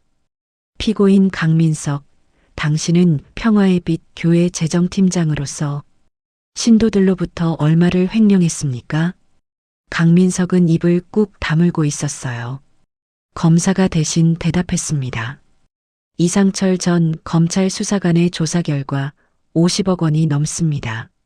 그 중 20억은 강민석의 개인 계좌로 빠져나갔습니다. 방청석이 다시 술렁거렸어요. 검사가 추가 증거를 제시했습니다. 피고인 강민석은 윤서진에게 살인을 교사했을 뿐 아니라 다른 신도 3명에게도 유사한 범죄를 사주했습니다. 화면에 다른 피해자들의 진술서가 나타났어요. 강민석은 조직적으로 신도들을 조종해 가족의 재산을 빼돌리게 했습니다. 그중 2명은 실제로 가족을 살해하려 시도했고 1명은 성공했습니다. 재판장의 얼굴이 분노로 일그러졌습니다. 이건 단순한 사기가 아니라 조직적 범죄입니다. 검사가 마지막 증거를 제시했어요. 그리고 피고인 박미숙도 공모 혐의가 있습니다. 방청석에 앉아있던 박미숙이 얼굴을 들었어요. 박미숙은 딸 윤서진이 평화의 빛 교회에 빠지게 만들었고 시어머니의 재산을 노리도록 사주했습니다. 박미숙이 벌떡 일어났습니다. 아닙니다. 저는 몰랐어요. 하지만 검사는 녹음 파일을 재생했어요. 박미숙과 서진의 통화 내용이었습니다. 서진아, 시어머니 재산 기부한다는 거 어떻게 됐어? 애들 명의로 해야 돼. 엄마, 걱정 마. 내가 다 계획 있어. 박미숙은 주저앉았어요. 재판장이 정리 발언을 했습니다. 본 재판부는 피고인들의 범죄가 매우 악질적이며 계획적이라고 판단합니다. 특히 가족관계를 이용한 살인 미수는 용서받을 수 없습니다. 재판장이 판결문을 읽기 시작했어요. 피고인 윤서진, 살인 미수, 사기 방조 혐의로 징역 12년을 선고합니다. 서진은 그 자리에서 울음을 터뜨렸어요. 피고인 강민석, 살인 교사, 횡령, 사기 혐의로 징역 15년을 선고합니다. 강민석은 창백한 얼굴로 고개를 숙였습니다. 피고인 박미숙, 공모 및 방조 혐의로 징역 3년을 선고합니다. 박미숙은 바닥에 주저앉아 오열했어요. 재판이 끝나고 명숙은 법정 밖으로 나왔습니다. 기자들이 몰려들었어요. 김명숙 씨, 지금 기분이 어떠십니까? 명숙은 잠시 생각하다가 말했습니다. 기쁘지 않습니다. 제 며느리가 감옥에 가는 게 기쁠 리 없죠. 하지만 정의가 실현되었다는 것, 그리고 제 손주들을 지켰다는 것에 안도합니다. 재산 기부 계획은 어떻게 되셨습니까? 명숙은 단호하게 대답했어요. 오늘 오후에 기자회견을 열어 정식으로 발표하겠습니다. 제 재산 전액을 사이비 종교 피해자 구제재단에 기부할 것입니다. 기자들의 카메라 플래시가 터졌습니다. 명숙은 카메라를 향해 마지막으로 말했어요. 이 돈은 악이 아니라 아직 구원받지 못한 맑은 영혼들을 지키는 선을 위해 쓰일 것입니다. 그날 저녁 뉴스는 이 사건을 대서특필했어요. 용인 국수집 할머니, 며느리의 독살 음모 마가, 사이비 종교재정팀장 징역 15년, 20억 원 재산, 피해자 구제에 기부. 명숙은 집으로 돌아와 국수집에 앉았습니다. 남편이 명숙의 손을 잡았어요. 여보, 고생 많았소. 이제 좀 쉬어요. 명숙은 남편을 보며 미소 지었습니다. 여보, 우리 이제 평화롭게 살 수 있을 것 같아요. 판결이 선고된 다음 날 오후 명숙은 기자회견장 연단에 섰습니다. 수많은 카메라와 마이크가 명숙을 향하고 있었어요. 명숙은 검은색 한복을 단정히 입고 흔들림 없는 눈빛으로 기자들을 바라봤습니다. 제 이름은 김명숙입니다. 용인에서 40년간 국수집을 운영해온 평범한 장사꾼입니다. 명숙의 목소리는 차분하고 단호했어요. 며칠 전 제 며느리가 저를 독살하려 했습니다. 사이비 종교에 빠져서요. 하지만 저는 며느리를 원망하지 않습니다. 기자들이 술렁거렸어요. 명숙은 말을 이었습니다. 며느리도 피해자입니다. 평화의 빛 교회라는 사이비 종교가 며느리의 영혼을 집어삼켰습니다. 가난의 트라우마를 이용해서요. 명숙은 잠시 숨을 고르고 말했어요. 오늘 제가 이 자리에 선 이유는 두 가지입니다.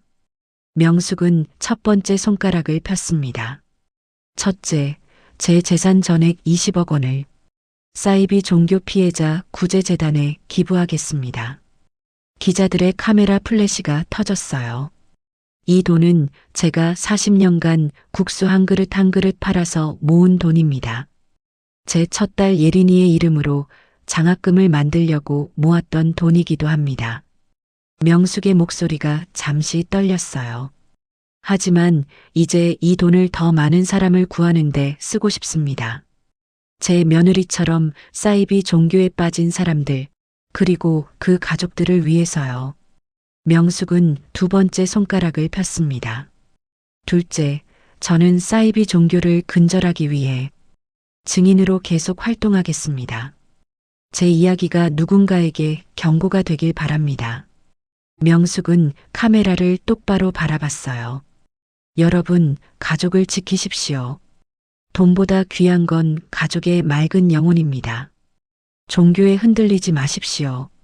그리고 이미 빠진 가족이 있다면 포기하지 말고 구해내십시오. 명숙의 마지막 말이 기자회견장에 울려 퍼졌어요.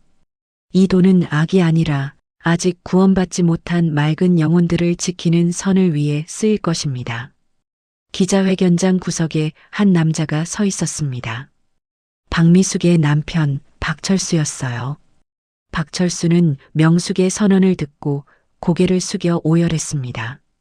자신의 아내와 딸이 사이비 종교에 빠져 가족을 파괴한 것, 그리고 그걸 막지 못한 자신의 무력함이 한꺼번에 밀려왔어요. 명숙은 박철수를 힐끗 보고 복수가 완성되었음을 확인하며 씁쓸한 표정을 지었습니다. 기자회견이 끝나고 명숙은 국수집으로 돌아왔어요. 국수집은 며칠째 문을 닫아둔 상태였습니다. 명숙은 조용히 주방으로 들어가 앞치마를 둘렀어요. 남편이 따라 들어왔습니다. 여보, 오늘은 좀 쉬어요. 피곤하잖소? 명숙은 고개를 저었어요. 안 돼요. 수아를 위해 국수를 끓여야 해요. 남편은 명숙의 얼굴을 보며 말했습니다. 수아가 아직도 물을 안 마셔요? 네, 사흘째예요. 우유랑 주스만 마시고요. 밥도 거의 안 먹어요. 명숙의 목소리가 떨렸어요. 수아는 엄마가 체포된 이후로 말문을 거의 닫았습니다. 할머니 품에만 안겨 있고 물을 거부했어요. 트라우마였어요. 명숙은 멸치를 골라내며 생각했습니다. 수아야, 할미가 너를 낫게 해줄게. 할미 국수로. 명숙은 정성스럽게 멸치 육수를 우려냈어요. 다시마를 넣고 물을 넣고 천천히 끓였습니다. 보글보글 맑은 육수가 끓는 소리가 주방을 채웠어요. 명숙은 육수 냄새를 맡으며 눈을 감았습니다. 예린아, 내 동생 수아를 치유할 수 있게 엄마를 도와줘. 1시간 후 명숙은 국수를 삶아 육수에 말았어요. 파를 썰고 김가루를 뿌리고 삶은 계란을 올렸습니다. 명숙은 국수 그릇을 들고 거실로 나갔어요. 수아는 소파 구석에 웅크리고 앉아 있었습니다. 인형을 꼭 안고 아무 말도 하지 않았어요. 수아야, 할미가 국수 끓였어. 우리 수아가 제일 좋아하는 국수. 수아는 고개를 돌렸습니다. 명숙은 수아 옆에 앉아 국수 그릇을 내려놓았어요. 수아야, 이 국수는 특별한 국수야. 할미가 수아만을 위해 끓인 국수거든. 수아는 여전히 아무 말도 하지 않았어요. 명숙은 수아의 손을 잡았습니다. 수아야, 할미 국수는 괜찮아. 할미 사랑으로 끓인 물이야. 천상의 물 같은 나쁜 물이 아니야. 수아의 눈에서 눈물이 주르륵 흘렀어요. 할머니, 저 무서워요. 물이 무서워요. 명숙은 수아를 꼭 안아주었습니다. 알아, 할미 다 알아. 수아가 얼마나 무서웠는지 할미가 알아. 명숙은 수아의 등을 토닥였어요. 근데 수아야, 이 세상 모든 물이 나쁜 건 아니야. 나쁜 사람이 나쁜 마음으로 만든 물만 나쁜 거지. 명숙은 국수 그릇을 들어 수아에게 보여줬어요. 이 국수 육수는 할미가 수아를 사랑하는 마음으로 끓인 물이야. 수아를 지키고 싶은 마음으로 끓인 거야. 수아는 국수 그릇을 바라봤습니다. 따뜻한 김이 피어올랐어요. 명숙은 젓가락으로 국수를 조금 들어 입으로 가져갔습니다. 할미가 먼저 먹을게. 수아한테 이 국수가 안전하다는 걸 보여줄게. 명숙은 국수를 한 입 먹었어요. 맛있다. 할미 국수는 역시 최고야. 명숙은 국물도 한 모금 마셨습니다. 이 국물도 따뜻하고 맛있어. 수아도 한번 먹어볼래? 수아는 망설이며 고개를 저었어요. 명숙은 포기하지 않았습니다. 그럼 할미가 계속 먹을게. 수아가 먹고 싶으면 말해. 명숙은 천천히 국수를 먹기 시작했어요. 수아는 할머니가 국수를 먹는 모습을 지켜봤습니다. 할머니는 맛있게 먹고 있었어요. 아무 일도 일어나지 않았습니다. 수아는 조금씩 마음이 열리기 시작했어요. 할머니, 저도 조금만. 명숙은 환하게 웃었습니다. 그래, 우리 수아. 할미가 먹여줄게. 명숙은 국수를 조금 집어식혀서 수아 입에 넣어줬어요. 수아는 조심스럽게 씹었습니다. 어때, 수아야? 수아는 천천히 삼키고 말했어요. 맛있어요, 할머니.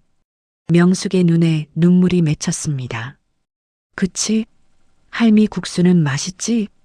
명숙은 국수를 한 젓가락 더 떠서 수아에게 먹였어요. 수아는 이번에는 조금 더 빨리 먹었습니다. 할머니, 이제 이 물은 독이 아니죠? 명숙은 수아를 꼭 안아주며 대답했어요.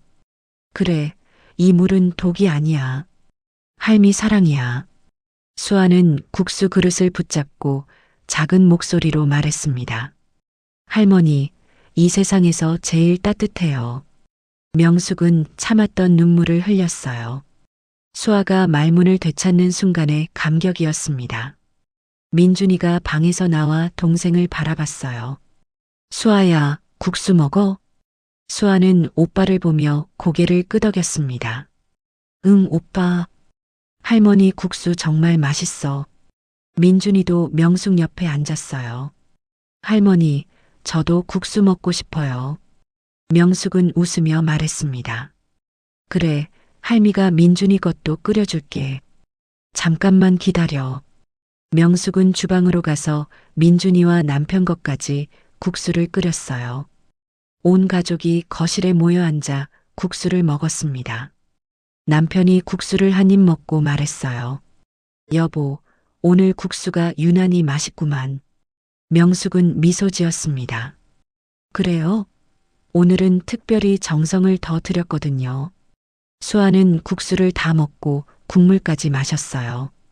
그리고 명숙에게 물었습니다. 할머니, 엄마는 언제 와요? 명숙은 잠시 말을 멈췄습니다. 어떻게 설명해야 할까 고민했어요. 수아야, 엄마는 지금 아픈 거야. 나쁜 사람들한테 속아서 마음이 아픈 거지. 그래서 병원에서 치료받고 있어. 엄마 언제 나와요? 오래 걸릴 거야. 12년 정도. 수아는 손가락으로 숫자를 세려다 포기했어요. 그거 많이 긴 거예요? 응, 많이 길어. 수아가 대학생이 될 때쯤이야. 수아는 잠시 생각하더니 말했어요. 할머니, 엄마가 나으면 다시 착해져요? 명숙은 수아의 머리를 쓰다듬었습니다. 할미도 모르겠어. 하지만 수아와 민준이는 할미가 지킬 거야. 엄마가 없어도 할미랑 할아버지가 있잖아. 수아는 명숙을 꼭 안았어요. 할머니 사랑해요. 명숙의 가슴이 따뜻해졌습니다. 할미도 사랑해, 우리 수아. 저녁이 되어 아이들을 재운 후 명숙은 주방에 혼자 앉았어요. 빈 국수 그릇을 바라보며 생각했습니다. 예린아, 엄마가 내 동생들을 지켰어. 이제 이 아이들은 안전해. 명숙은 파스통을 꺼내 마지막으로 열어봤어요. 녹음기는 더 이상 작동하지 않았습니다. 배터리가 다 닳았어요. 명숙은 녹음기를 꺼내 손에 쥐었습니다. 이 작은 기계가 자신의 생명을 구했고 손주들을 지켰어요. 명숙은 녹음기를 서랍 깊숙이 넣어두었습니다. 이제 필요 없어. 평화로운 날들만 남았으니까. 명숙은 창밖을 바라봤어요. 가을이 깊어지고 있었습니다. 나뭇잎들이 붉게 물들어 아름다웠어요. 명숙은 생각했습니다. 이제 진짜 국수집을 다시 열 수 있겠어. 손주들과 함께 평화롭게. 명숙의 얼굴에 평화로운 미소가 번졌습니다. 판결이 선고된 지 2주가 지났습니다. 명숙은 새벽 5시에 일어나 국수집 문을 열었어요. 2달 만에 다시 여는 국수집이었습니다. 명숙이 주방에서 반죽을 치대고 있을 때 누군가 주방 문을 열었어요. 아들 준혁이었습니다. 어머니, 제가 도와드릴게요. 명숙은 놀라서 아들을 바라봤어요. 준혁은 앞치마를 두르고 명숙 옆에 섰습니다. 아들, 넌 출근해야지. 준혁은 고개를 저었어요. 어머니, 저 공무원 그만뒀어요. 이제 이 국수집에서 일하려고요. 명숙의 손이 멈췄습니다. 뭐라고? 왜 갑자기? 준혁은 어머니를 똑바로 바라봤어요. 어머니, 제가 너무 어리석었습니다. 아내가 사이비 종교에 빠진 것도 몰랐고 어머니를 죽이려 한 것도 막지 못했어요. 준혁의 목소리가 떨렸습니다. 저는 아버지도 남편도 아들도 제대로 못했어요. 아내만 믿고 살았던 제가 바보였어요. 명숙은 아들의 어깨를 두드렸어요. 준혁아, 내 잘못이 아니야. 아닙니다, 어머니. 제 잘못이에요. 아내가 5천만 원을 빼갈 때도 교회에 헌금한다고 할 때도 저는 의심하지 않았어요.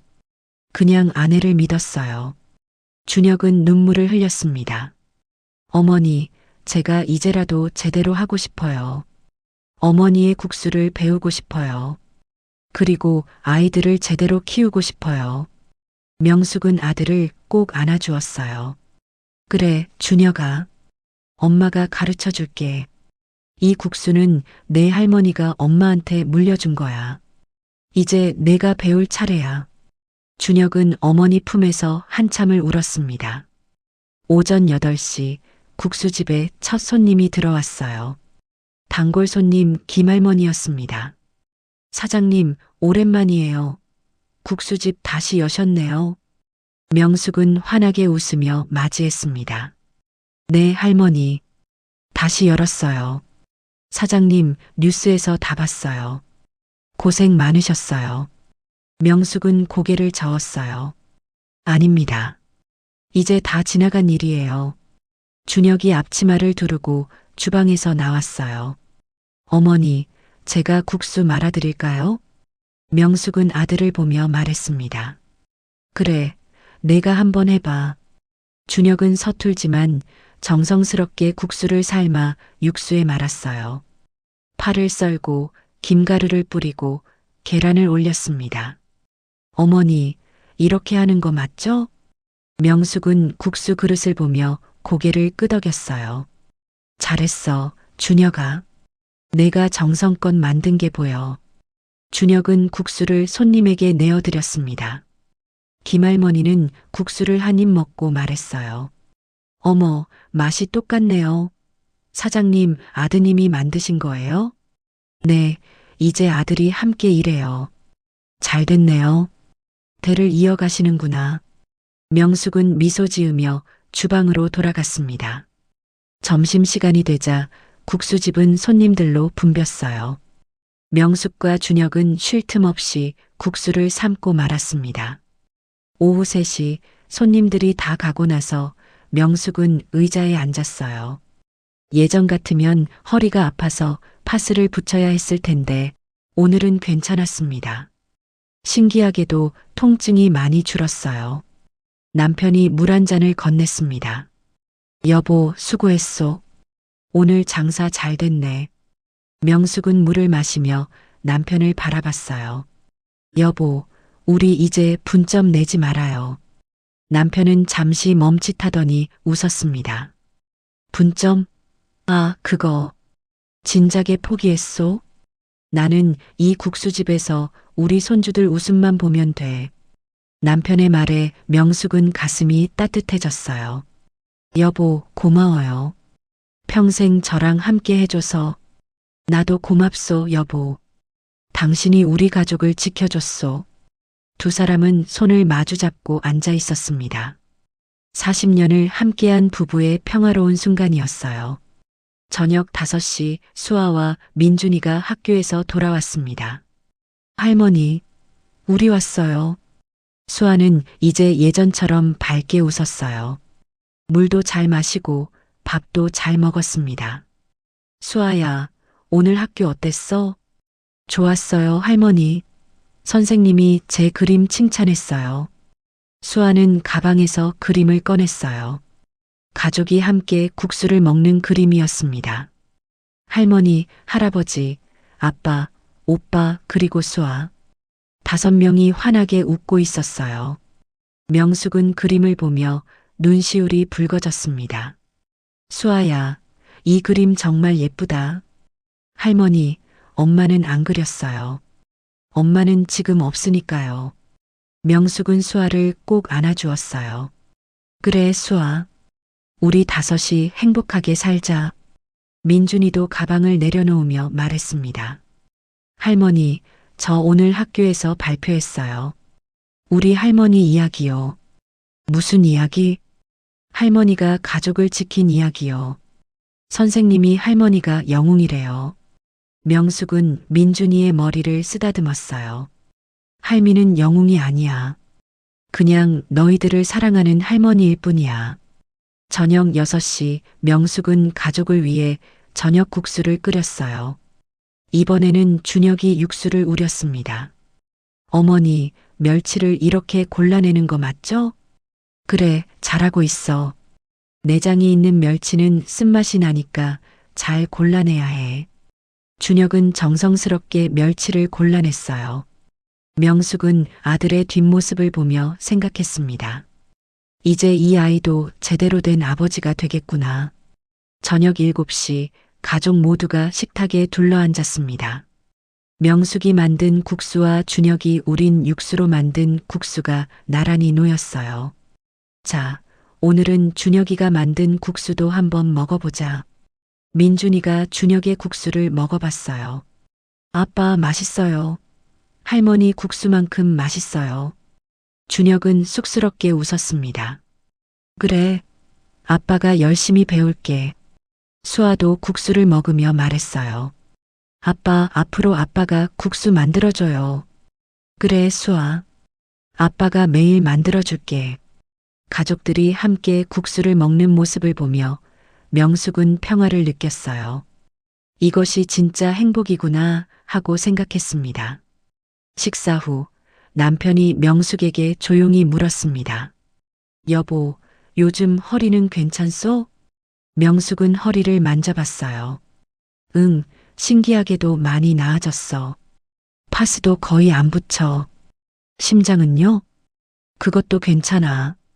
의사가 안정을 찾아서 그런가 보대. 남편은 명숙의 손을 잡았어요. 여보, 당신 오래 살아야 해요. 손주들이 크는 거 봐야지. 명숙은 남편을 보며 미소 지었습니다. 그럴게요, 여보.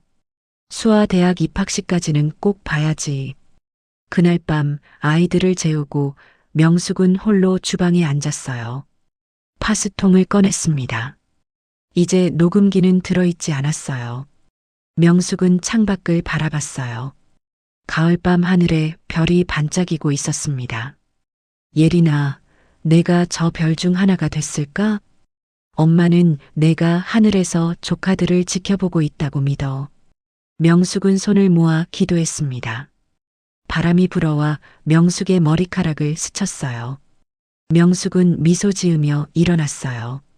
주방을 정리하고 불을 끄고 2층으로 올라갔습니다. 남편은 벌써 잠들어 있었어요.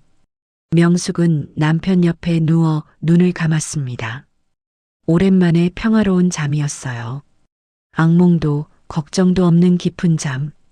명숙의 얼굴에는 평온한 미소가 머물러 있었습니다. 다음 날 새벽 명숙은 다시 일어나 국수 반죽을 치대기 시작했어요. 준혁도 함께 일어나 육수를 우렸습니다.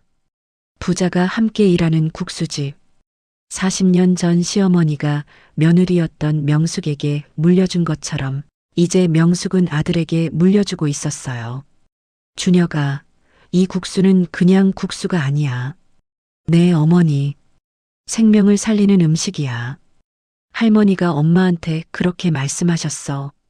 엄마도 내게 똑같이 말해줄게. 준혁은 고개를 끄덕이며 들었어요.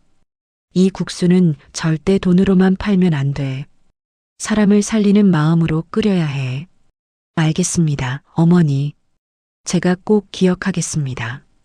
명숙은 아들을 보며 미소 지었습니다. 이제 이 국수집은 대를 이어가겠구나. 국수집에서 육수 끓는 소리가 따뜻하게 퍼져나갔습니다. 새로운 하루가 시작되고 있었어요. 사건이 일어난 지 1년이 흘렀습니다. 용인 국수집은 이제 착한 기부가게로 소문이 났어요. 평일에도 손님들이 줄을 서서 기다렸습니다. 명숙은 69의 나이에도 여전히 새벽 5시에 일어나 반죽을 치댔어요. 하지만 이제는 달랐습니다. 허리를 굽혀도 통증이 없었어요. 파스도 더 이상 붙이지 않았습니다. 명숙은 반죽을 치대며 창밖을 바라봤어요. 봄이 오고 있었습니다. 벚꽃이 피기 시작했고 따뜻한 바람이 불었어요. 여보, 오늘 육수 내가 우릴까요? 준혁이 주방으로 들어오며 물었습니다. 명숙은 고개를 끄덕였어요. 그래, 내가 해봐. 이제 내 솜씨도 제법 좋아졌어. 준혁은 1년 동안 명숙에게서 국수 만드는 법을 배웠어요. 이제는 명숙만큼 맛있는 국수를 만들 수 있었습니다. 아침 7시 첫 손님이 들어왔어요.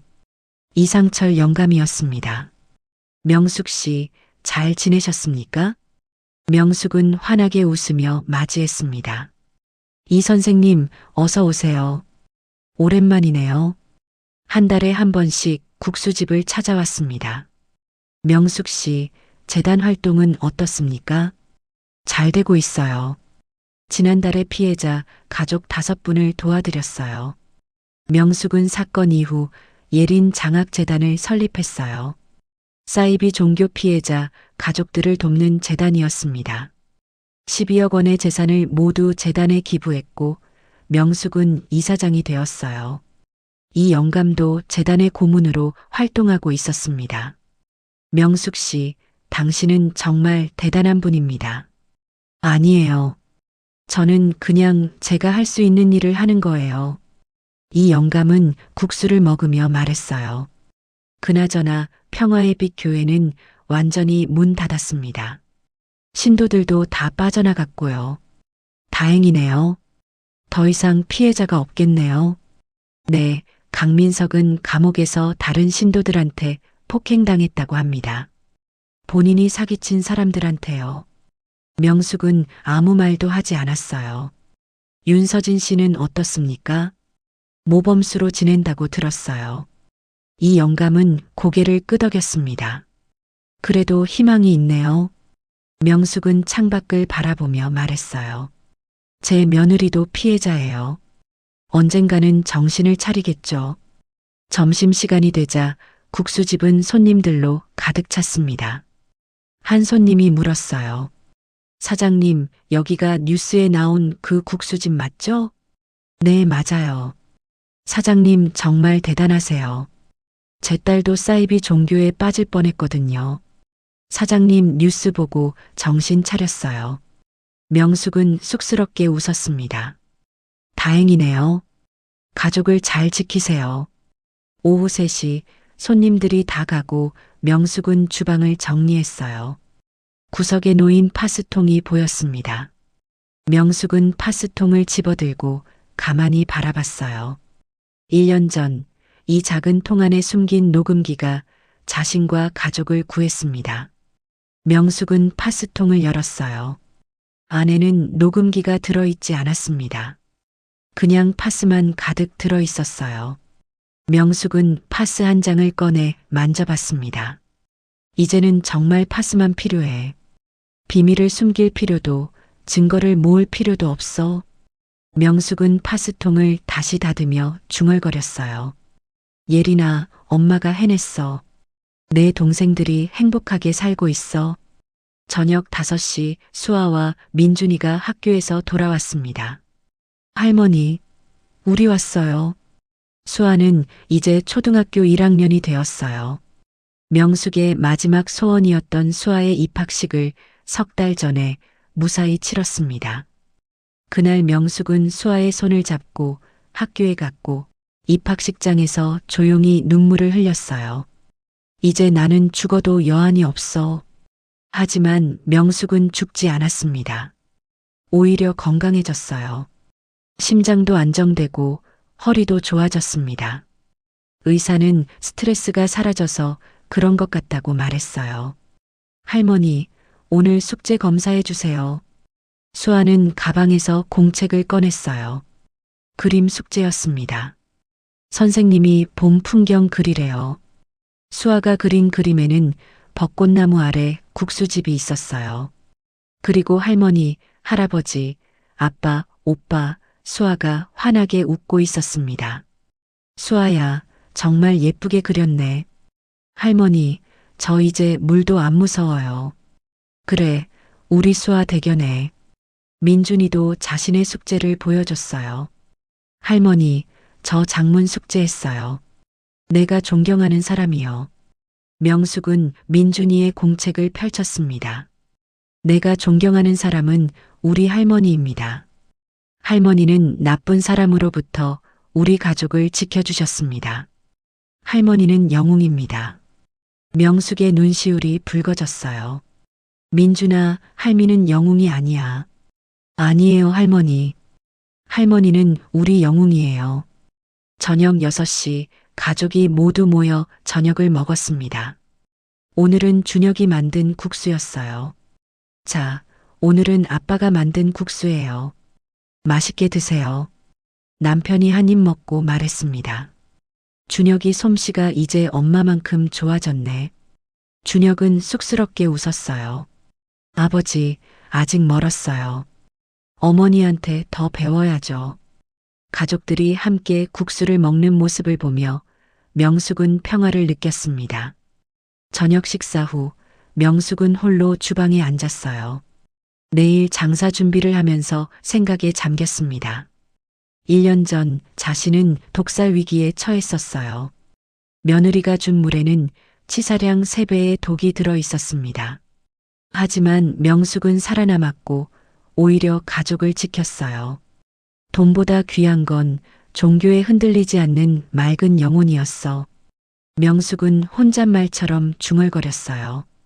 그리고 그 맑은 영혼으로 끓여낸 따뜻한 국수 한 그릇. 명숙은 파스통을 다시 한번 바라봤습니다. 내 고통이 정의를 기록했으니 이제 이 국수집에 다시는 악한 그림자가 없을 거야. 명숙은 파스통을 선반 깊숙이 넣어두었어요. 이제 더 이상 필요 없었습니다. 명숙은 거실로 향했습니다. 남편은 텔레비전을 보고 있었고 아이들은 숙제를 하고 있었어요. 할머니, 여기 앉으세요. 수아가 명숙 옆자리를 톡톡 두드렸습니다. 명숙은 수아 옆에 앉아 아이의 머리를 쓰다듬었어요. 창밖으로 봄바람이 불어왔습니다. 벚꽃 향기가 국수집 안으로 들어왔어요. 명숙은 눈을 감고 생각했습니다. 예린아, 엄마 잘했지? 내 동생들 잘 지켰지? 바람이 명숙의 얼굴을 부드럽게 스쳤어요. 마치 예린이가 잘했어요. 엄마라고 말하는 것 같았습니다. 명숙은 미소 지으며 눈을 떴어요. 거실은 따뜻했습니다. 남편과 손주들이 있는 이곳이 명숙의 천국이었어요. 주방에서는 내일 장사를 위한 육수가 보글보글 끓고 있었습니다.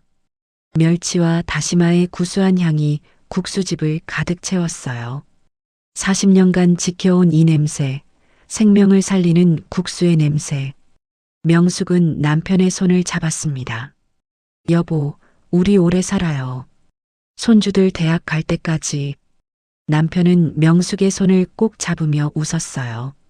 당연하지. 우리 함께 100세까지 살아야지. 밤이 깊어갔습니다. 국수집의 불이 하나둘 꺼졌어요. 하지만 주방의 육수 냄새는 사라지지 않았습니다. 그 냄새는 내일 아침까지 이어질 것이고 또 다음 날까지 이어질 것입니다. 40년을 이어온 것처럼 앞으로도 계속 이어질 것입니다.